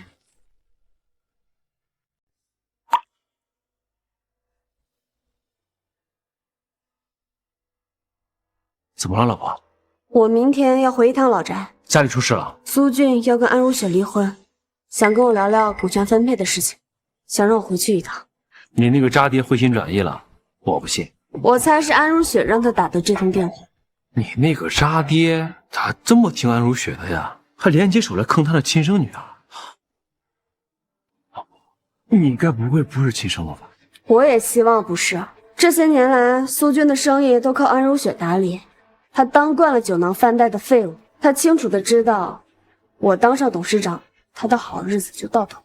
明知道你看得出来，他们还这么做，看来他们急了。这种漏洞百出的借口他们也敢用，无非就是笃定我想要回股份。既然他们这么着急，我当然要看看他们到底想干嘛。那我跟你一块儿去。不用，我一个人去，你留在这里，我有其他事情给你安排。行，你主外，我主内。小姐请坐。来客人了。还没吃饭吧？哦，来坐下一块吃点。我没有时间跟你浪费，说吧，你想怎么处理？小野，之前呢是爸爸不对，然后呢？哦，这位呢就是要抛售股份的商先生，这次把你叫回来呢，也就是为了这件事儿。小苏董，你好。咱们先坐下吧。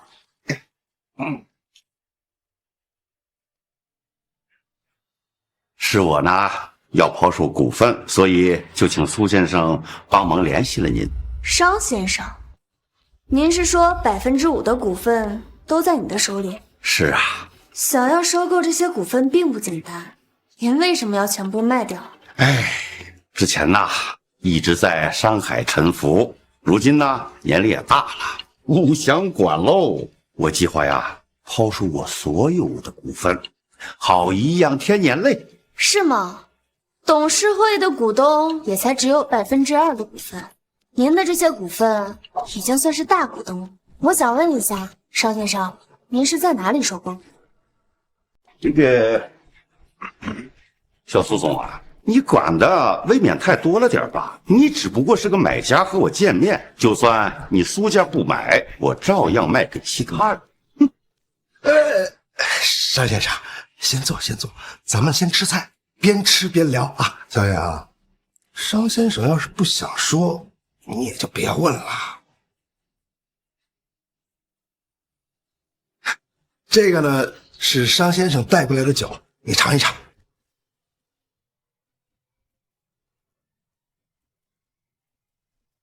小苏董啊，我没来的时候啊，就听说您年纪轻轻便继承了苏家，鄙人十分钦佩呀。俗话说，生意不成仁义在，就当交个朋友吧。这杯酒，我敬您。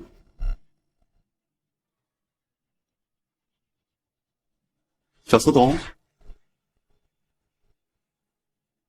既然商先生都已经这么说了，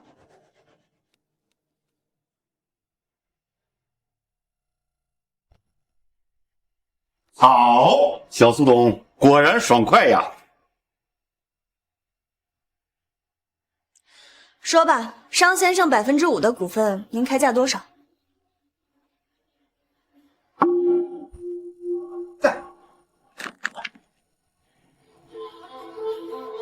这股份嘛，就看你有命拿没命拿了。你们算计，算计我！小杨，你也别怪我这个当爸爸的心狠，谁让你从小就不听我的话？还有那个老头子偏心于你，让你做了苏家的继承人。我这个做儿子的，才应该是第一继承人。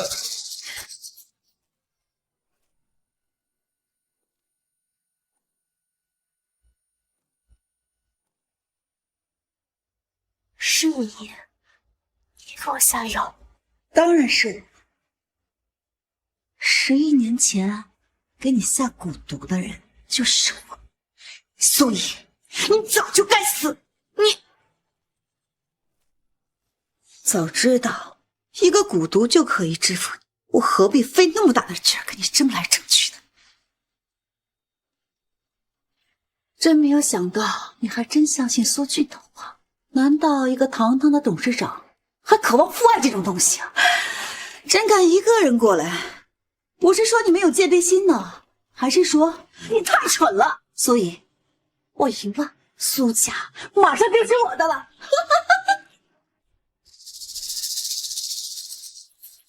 雪儿，你答应过我的，小英她只是瘫痪，不会真的死，对吧？不管怎么说，她都是我的血脉啊。事已至此，这重要吗？苏俊，你少在这给我扮演慈父。当初我说要给他下药的时候，你可是第一个同意。我当初只是想把苏氏集团握在我们手里，我可不想背负杀你的名声。这和我有什么关系啊？反正骗他过来的人是你，最后他见到的人也是你。而且，你刚说错了，不是我们的。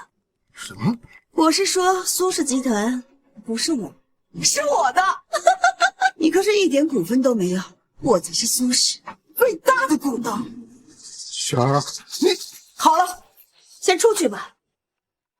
我不会让这个女人死的，我要让她看到当上苏氏集团的掌权人。什么？安总，叫我董事长，从今天开始，我就是苏氏集团的掌权人。是董事长。什么事儿？说吧。董事长，苏云对外已经失踪2天了，媒体都在猜测他是不是遭遇不测了，公司股市也跟着跌，我们需要准备个说辞应对媒体公众。对外宣称小苏董突发隐疾，瘫痪在主，时日不多，苏氏集团的事宜全权交给我来处理，丁举证，不允许任何人进出。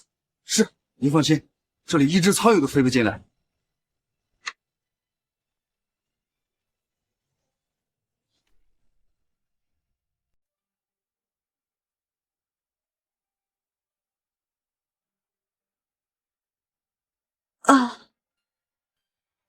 躺了这么久，骨头都要瞎了。还好偷偷把酒吐了。安如雪下的药这么厉害，只是残留在舌头上一点，就昏睡了这么久。不知道叶玄逸他们怎么样？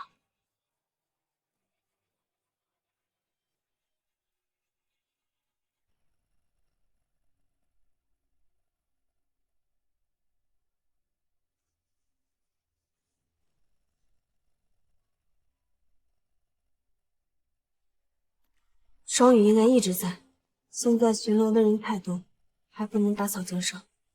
明天找个机会把叫进来。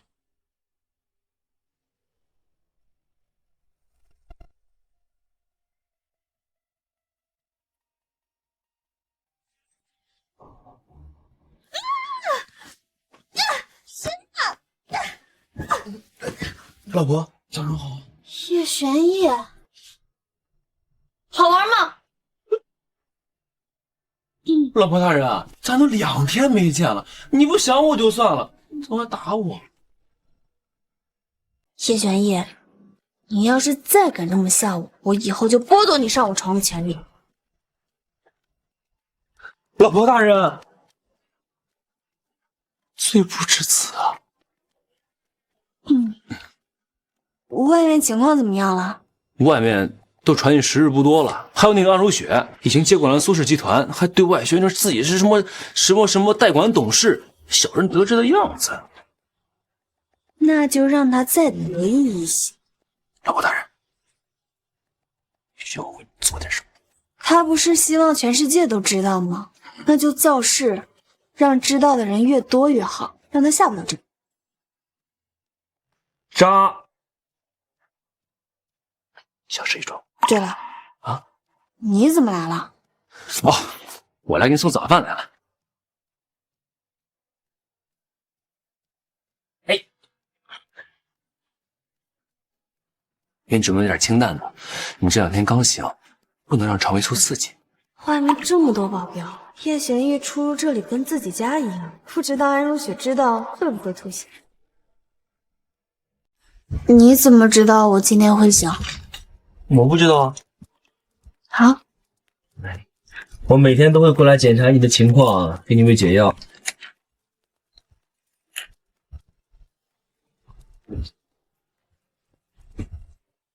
不然就那颗药引，你能昏睡整整1周。1周？那被下了药的毒酒，我不是已经吐了吗？这么惊讶干什么呀？虽然你的蛊毒已经解得差不多了，但是还是有点残留的。就是这点残留都会引起你短暂性的休克。不过，这是件好事。什么意思啊？你喝下的那点残留的药里，已经将你身体里的蛊毒给彻底激发了出来。再加上我每天给你喂的药，苏小姐，恭喜你，蛊毒彻底痊愈了。那也算是因祸得福了啊！但是呢，你还是不能在外面吃饭，以后我每天会过来给你送饭吃。谢谢你。叶玄逸，我有没有跟你说过，你在我身边，我感觉很安心。虽然你没说，但是我大概都知道。你放手去做你想做的就好，不用顾及我，我会是你内心最坚强的后盾。无论你做什么，我都会支持你。我也没有告诉你，爱惨了你不管不顾向前冲的样子。苏妍。我是你老公，也是你最信任的搭档。那天你说，如果我背叛了你，你杀了我，我不会反抗。叶玄逸，所以就让老公点点。你不叫老公的话，亲一个。行了。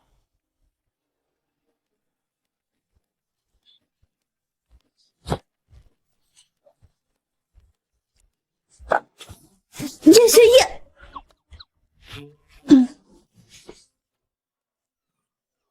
好吧，我肚子饿了，那我给你做饭去。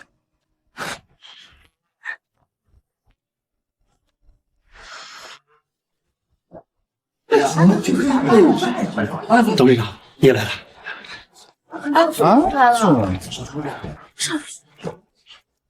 各位股东、记者朋友们，让你们久等了，坐吧。20年了，我终于名正言顺地坐上了这个位置。安总，您之前因涉嫌绑架小苏总被抓，这次病危，你也是为了取代小苏总而做的吗？安总，您和小苏总向来不和，外界猜测都是您做的，请您给个合理的解释。当然不是，举报我绑架只是小尹的恶意猜测。如果真的是我绑架的，调查局怎么会这么快把我无罪释放的？而且小尹11年前就开始生病，最近我发现他经常去医院看医生，这是他的报告单。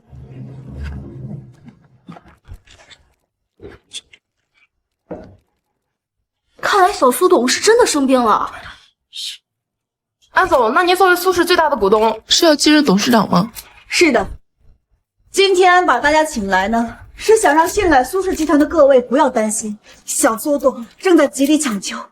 作为家人，我很伤心，但作为公司的领导人，我们必须为公司做打算。而我安如雪，现在作为代理董事长，正式掌管苏氏集团。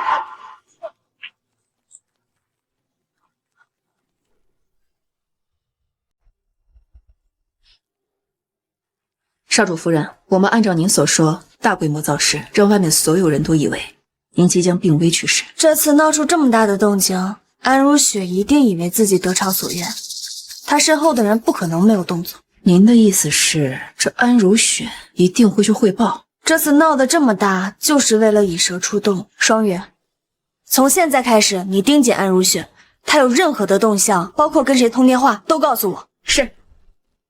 但是这几个人还真是一个德行。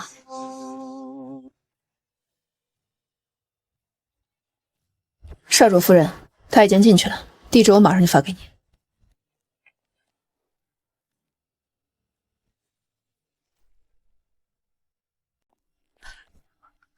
七老，这是您要的东西，苏氏集团已经到我手里了。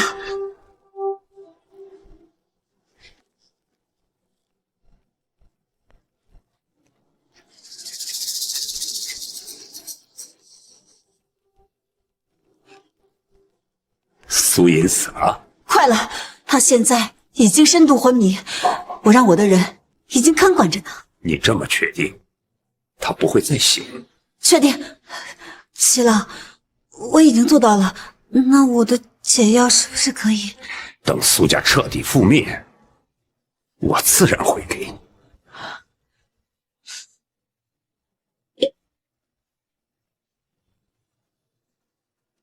这粒解药药丸能保证你的蛊毒在1年内不会发作。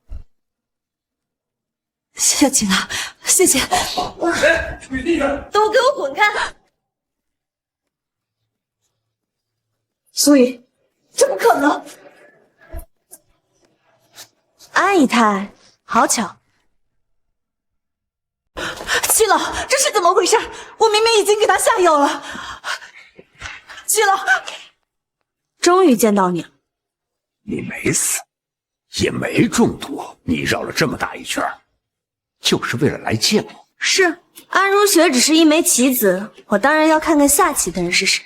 安如雪叫您齐老，您是护海齐家的人，苏家跟齐家无仇无怨，你的目的到底是什么？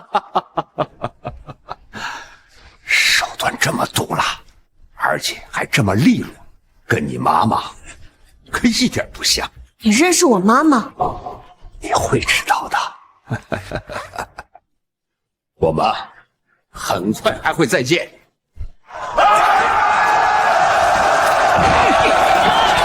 七老，七老！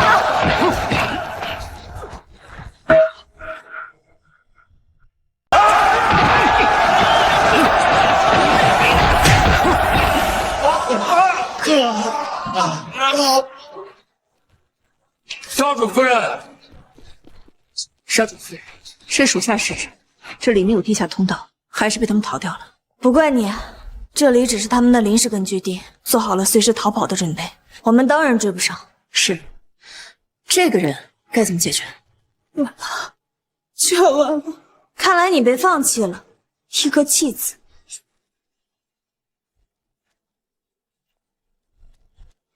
所以，就算我被放弃，我还落不到你的手里。你没有证据。证据？我当然有。这里面是针孔摄像头，我自从进老宅就一直带着。你跟苏俊对我的所作所为，全都记录在里面。韩荣史，你这一次逃不掉。你从接电话开始就开始算计我了，是不是？没错，戚家也值得你这样为他们卖命。我本来敬你有2分争权的野心，现在看来，不过是别人的走狗。你懂什么？你以为我愿意任人宰割吗？是戚锦元，我是孤女，她收养了我，他们怕我不听话，就给我下毒药，每年只给我1次解药，只要我不听话，我就会毒死。你说这20几年都是齐景元的计划，包括你嫁给我爸，不然呢？你以为我会看上你那个废物老爹吗？我告诉你，是戚景元要你们家破人亡了。所以是你们联手一起害死了我吗？你们为什么要这样做？我没有，你一直以为是我的出现，害得你妈一语难消，生产不顺吗？我从来没想到是你爸，是你爸！你说什么？你妈的确是难产，但那也是人为造成的。我告诉你，这都是报应，都是报应！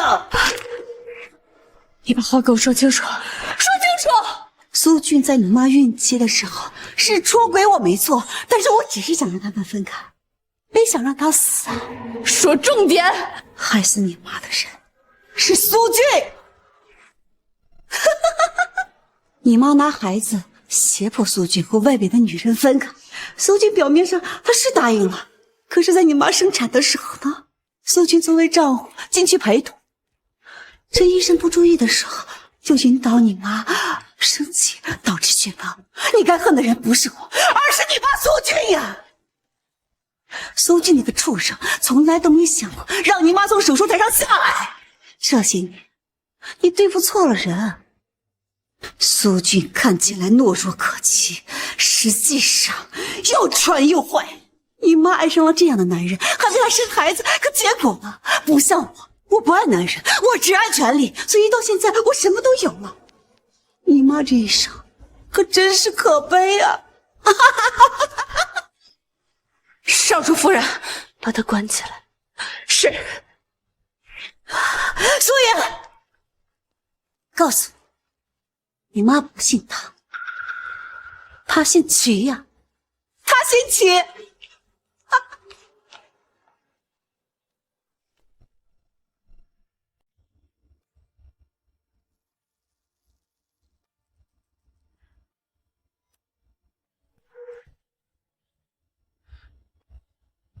老婆，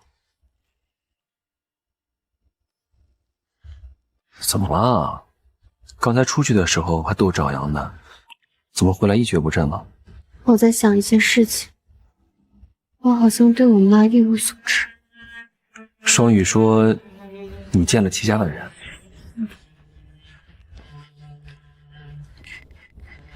这些是从你办公室里搜出来的窃听器，我刚才查了查，确实是来源于护海齐家。我知道，安如雪背后的人就是护海齐家的家主齐景元。我刚才还查到一些东西。什么？齐家是在研究制度和解毒，但是现代学体制这些，后来就逐渐没落了。齐家家主的女儿丢失之后，齐景元一蹶不振，不再出现。这些我大概都知道。齐家家主对于这个女儿一直是宠爱有加，但是这个女儿却不怎么喜欢研究制毒和解毒，反而去乡村当了什么老师。为了不被齐家发现，齐念如改名姓汤，名叫汤念如。所以齐景元是我的外公，我知道。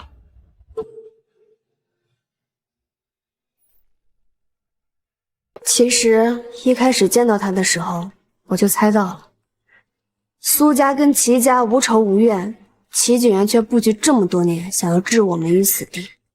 而且他有一个失踪20多年的女儿，完全跟我妈对得上。说他无情吧，他视女儿如命；说他有情吧，他连自己的亲外孙都不放过。拧巴的倔老头。我是我爷爷一手带大的，爷爷却说我性格强势果断，做事干脆利索。该狠的时候狠，是做生意的好苗子。也不知道随了谁，家里的人都没有这样。直到我看到齐景元，该说不说，不愧是血缘关系，我们骨子里的风劲真的很像。为达到目的，拼尽全力，根本不在乎结果值不值得。那怎么了？你很好，是他的错。我当然知道我很好，只不过按照安如雪所说，母亲年轻的时候被父亲掌控，婚后又被丈夫所害，那她本该顺遂的一生，却毁在她最爱的2个男人手里。我们无法得知你母亲是怎么想的，但是她选择了你父亲，那她一定是幸福的。只不过她爱错了人，这个后果超出了她承担的范围。我只是在感慨，与其相信别人，不如把主动权掌握在自己的手里。贵是我老婆，本来还想着怎么安慰你呢，现在看来不用了。我只希望汤女士下一辈子不要再做世家女儿，更不要再嫁负心男人。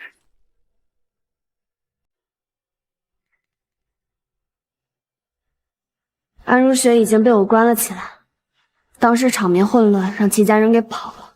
看样子齐景元不会善罢甘休的，也不知道下一次动手是什么时候。没事儿，兵来将挡，水来土掩。或者你需不需要我帮你做点什么，把它给解决掉？齐景元布局这么多年，可不是说能解决就能解决的。他们在暗处，我只能等他下一次动手。老婆，我向你保证，我们家往上3代都没有任何的出轨史。我爸爸、我爷爷、我太爷爷都是深情且专一，我们家基因非常好。你这个时候跟我表忠心，有点可疑。天地良心，我没有，我这不是怕你气渣男不过，迁怒于我吗？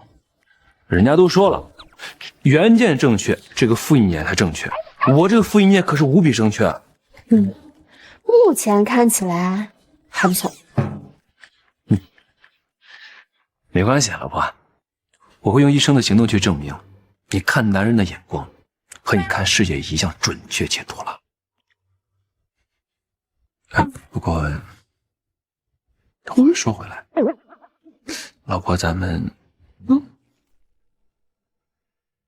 什么时候把那个蜜月给补上？要不然你找个地方。那咱们去滑雪。滑雪？我知道那里有家酒店，坐落在山上，一推开门就是全景的落地窗。就是我们在窗前干什么吧，外面也发现不了。我们可以在窗前。停！你是去滑雪吗？我当然是去滑雪了。你自己滑吧，我去洗澡。那咱们一块儿去洗澡，顺便可以按摩按摩。我骨头已经紧了，我不用按摩。刚好可以巩固一下。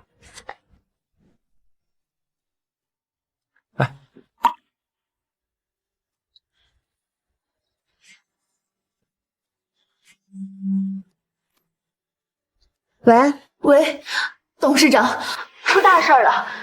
齐景元在媒体公开说他拥有苏氏集团最多的股份，还说要即将担任苏氏集团董事长。他哪来的那么多股份？是安如雪把他的股份全部转让了，我们还是被摆了一道。那我们现在怎么办呀，董事长？他还说今天下午就要举办新闻发布会，邀请了所有苏氏集团新老股东，还说让你务必到场。发布会在哪儿？在天海盛宴。好，我知道了。你准备一下，我下午过去，让司机来接我。嗯。季警员出现了。季警员出现了。他几乎收购了外部的所有股份，加上安如雪的30%，他现在手上的股份应该有45%，比我的多。他要收网了。好，那我跟你一块儿去。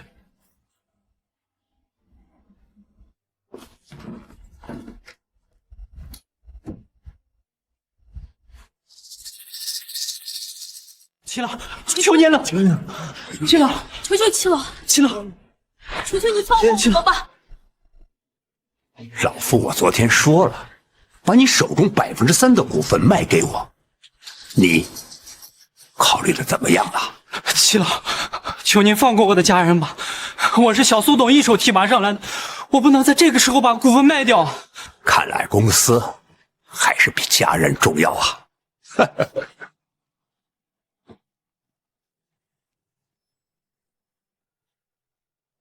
这个是解药，真不打算要你儿子了。你儿子他挺可爱的，就是不知道他能不能扛过紧了。他今年才5岁，你怎么能给小孩下毒呢？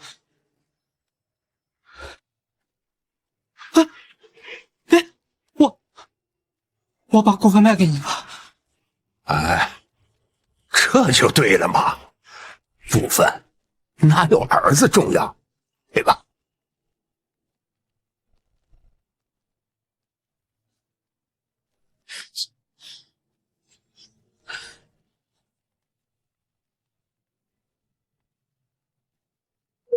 齐老还是一如既往的喜欢滥用毒药。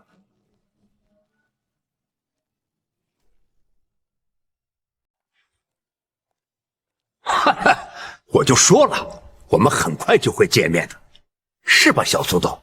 不，你马上就不是了，是吗，齐老？或者我应该叫你外公？哼，什么外公？苏家什么时候和齐家有关系？不知道啊。苏家死了的那个媳妇儿，不是个村姑吗？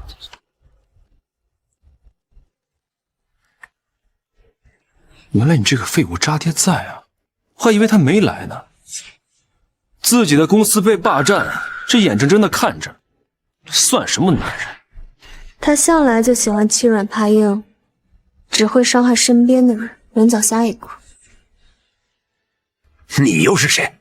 啊，我是苏家上门赘婿，我叫叶玄义。哼，姓叶，我还以为是那个国务叶家呢，原来只不过是一个上门女婿罢了。你就娶了这么一个废物小白脸？哎，我可不是废物啊！我会洗衣，我会做饭，我还会暖床。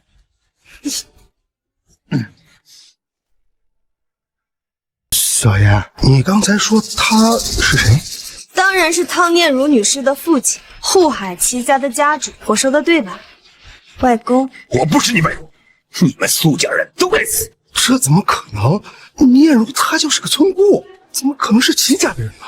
再说了，念如他姓汤，不姓齐呀，真是蠢货！因为当年我妈是离家出走，根本不可能用自己的本名。因为外婆姓汤，所以改名叫汤念如，没错吧？我悉心教导多年的女儿，竟然铁了心了要嫁给你这么一个蠢货！你真的是念如的父亲？念如是卢海齐家大小姐，这怎么可能呢？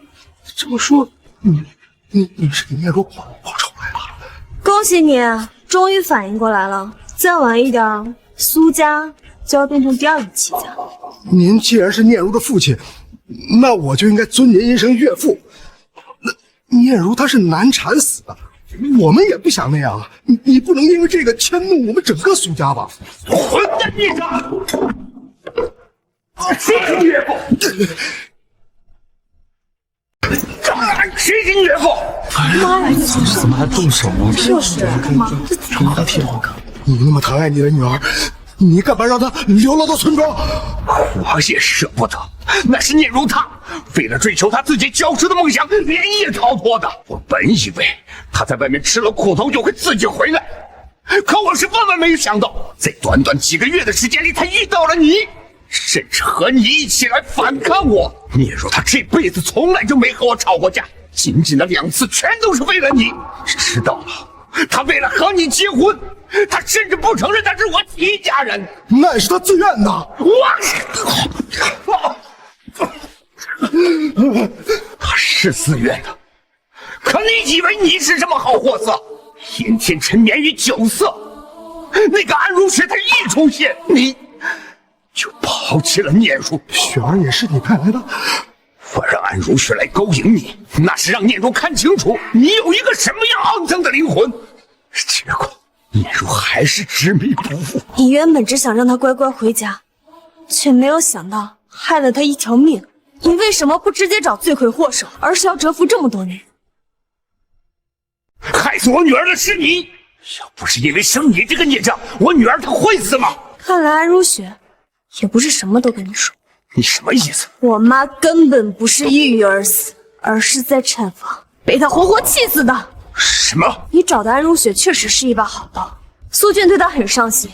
我妈只是让她离开安如雪，她就对我妈起了杀心。你以为是苏家害了我妈，其实你才是那个最大的帮凶。这不可能！害死我女儿的就是你！要不是因为你，我会出如此下策吗？给我往死里打！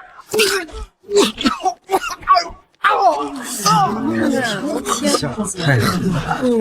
没想到苏家可是这么混乱，连发妻都敢害。不嘛，齐老爷子也是心狠。行了，把人拉到一边去。晦气！齐老，您来这儿不只是来打人的吧？以家人威胁股东交出股份，实在是小人行径。你以为你苏家就高尚了？统统都是算计的高手。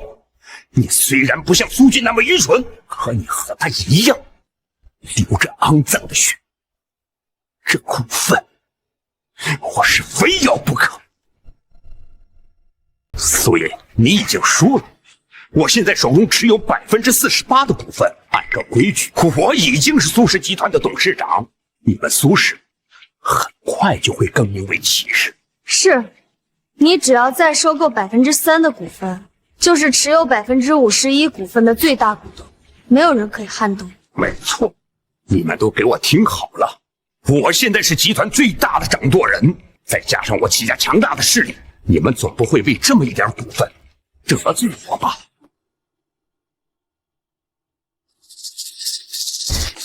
谁说你是最大股东啊？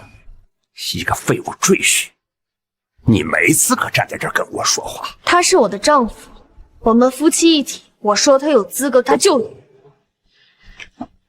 小苏董持有股份30%，外加我之前入赘的10%，还有我这些年在外收购的散股，刚好全部转移到了小苏董名下。现在小苏董持有的股份加起来，刚好也是48%。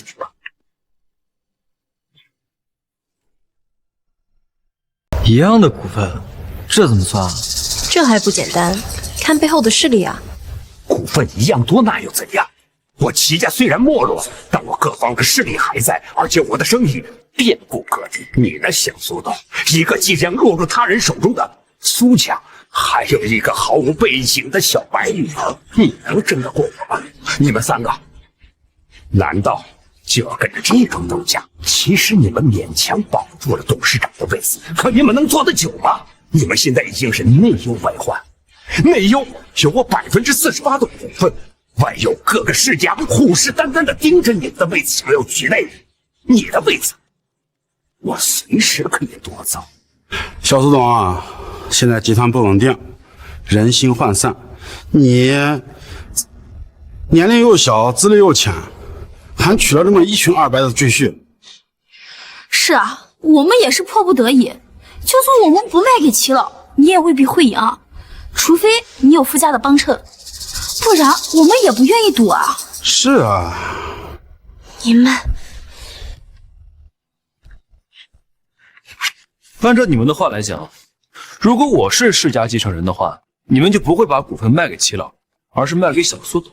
当然，如果你是世家子弟，愿意帮着小苏董对抗齐家，我们也愿意让出股份。没错，我们甚至愿意无偿赠与。你们刚才说的话我记住了，录音为证啊。虽然知道玄逸不会是普通人，但他真的跟世家有关系吗？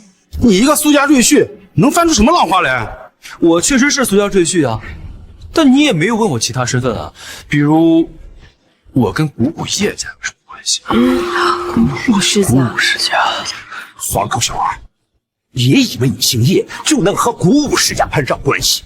叶家，他的资源遍布全球，而且控制着整个江湖的势力。人家是墨隐的少董，你能和人家比吗？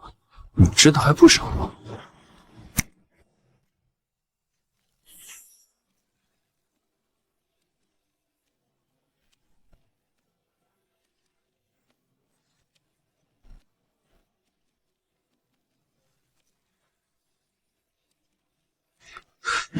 属下来迟，请少主责罚。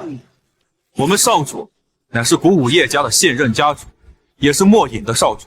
今日和苏家大小姐苏莹结婚，那是两情相悦，不论世家恩怨。但凡如若有人侵犯我少主夫人的话，叶家不可能善罢甘休。这怎么可能？你真是叶家的人？老婆，我前期没有想对你刻意隐瞒古道茶那些地儿，还有温泉，都是我叶家的产业，我是一直没有时间解释呢。不过也是，你的身手还有雷云双语都非比寻常，竟然是武术世家。等等，我海外账户被吞掉的那400亿，400亿嘛，也是我做的。老婆，你不会生气了吧？这个咱回家再说吧。没有，反正早晚都会知道，只不过这个方式有点特别。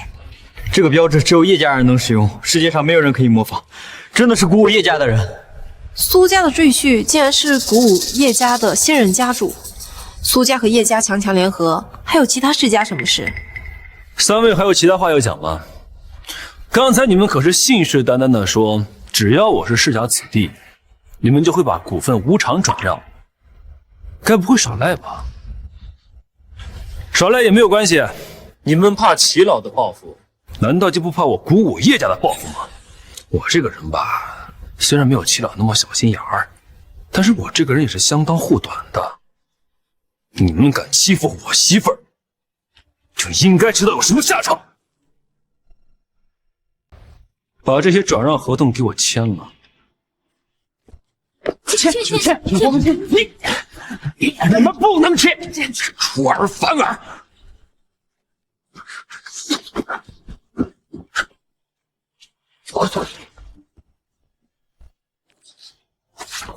老婆，这3%的合同到手了。齐老，我现在比你多3%的股份，持有51%的绝对股权。不管是苏家还是苏氏集团，都只可能是苏家人的。那又怎样？即使你吞并了苏氏，我仍然有很多办法来对付你。我告诉你，这事没完。啊，对了，外公，我不是你们外公，你确实不是我外公。你之前绑架我老婆，你在境外的那些势力，我都已经派人过去取证了。你的大本营现在已经被我端掉了。这不可能！不可能，打电话问一下，看谁接的。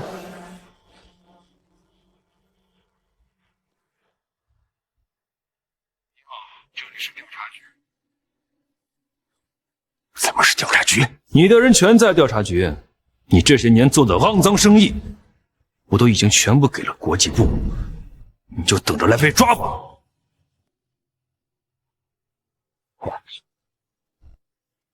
全完了。叶如啊，叶如，你还真是生了一个好女儿。我不明白，你为什么一定要毁掉苏家？包括我也有你们的血脉。只要你苏家还在一起，我就会时常想起我的女儿。她是为了生下你而死的，是你葬送了她。不过有一点我确实是看错了，你和你的妈妈还是挺像的，一样的坚韧果敢。只是我希望你看男人的眼光比他们好一点。哎，这糟老头子，那他跟我比，嘿，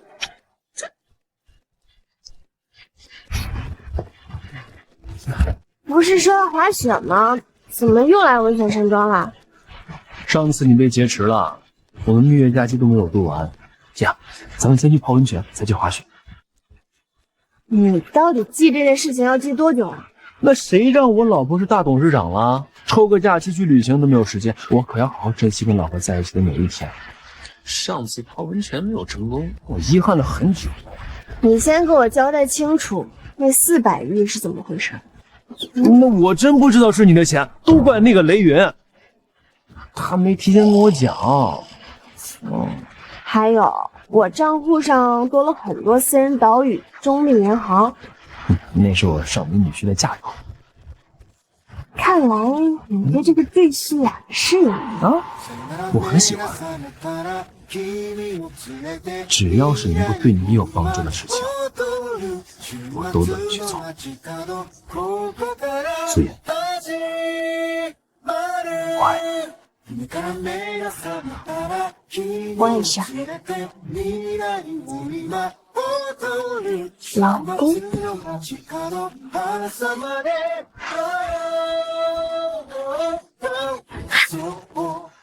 走喽，泡温泉去。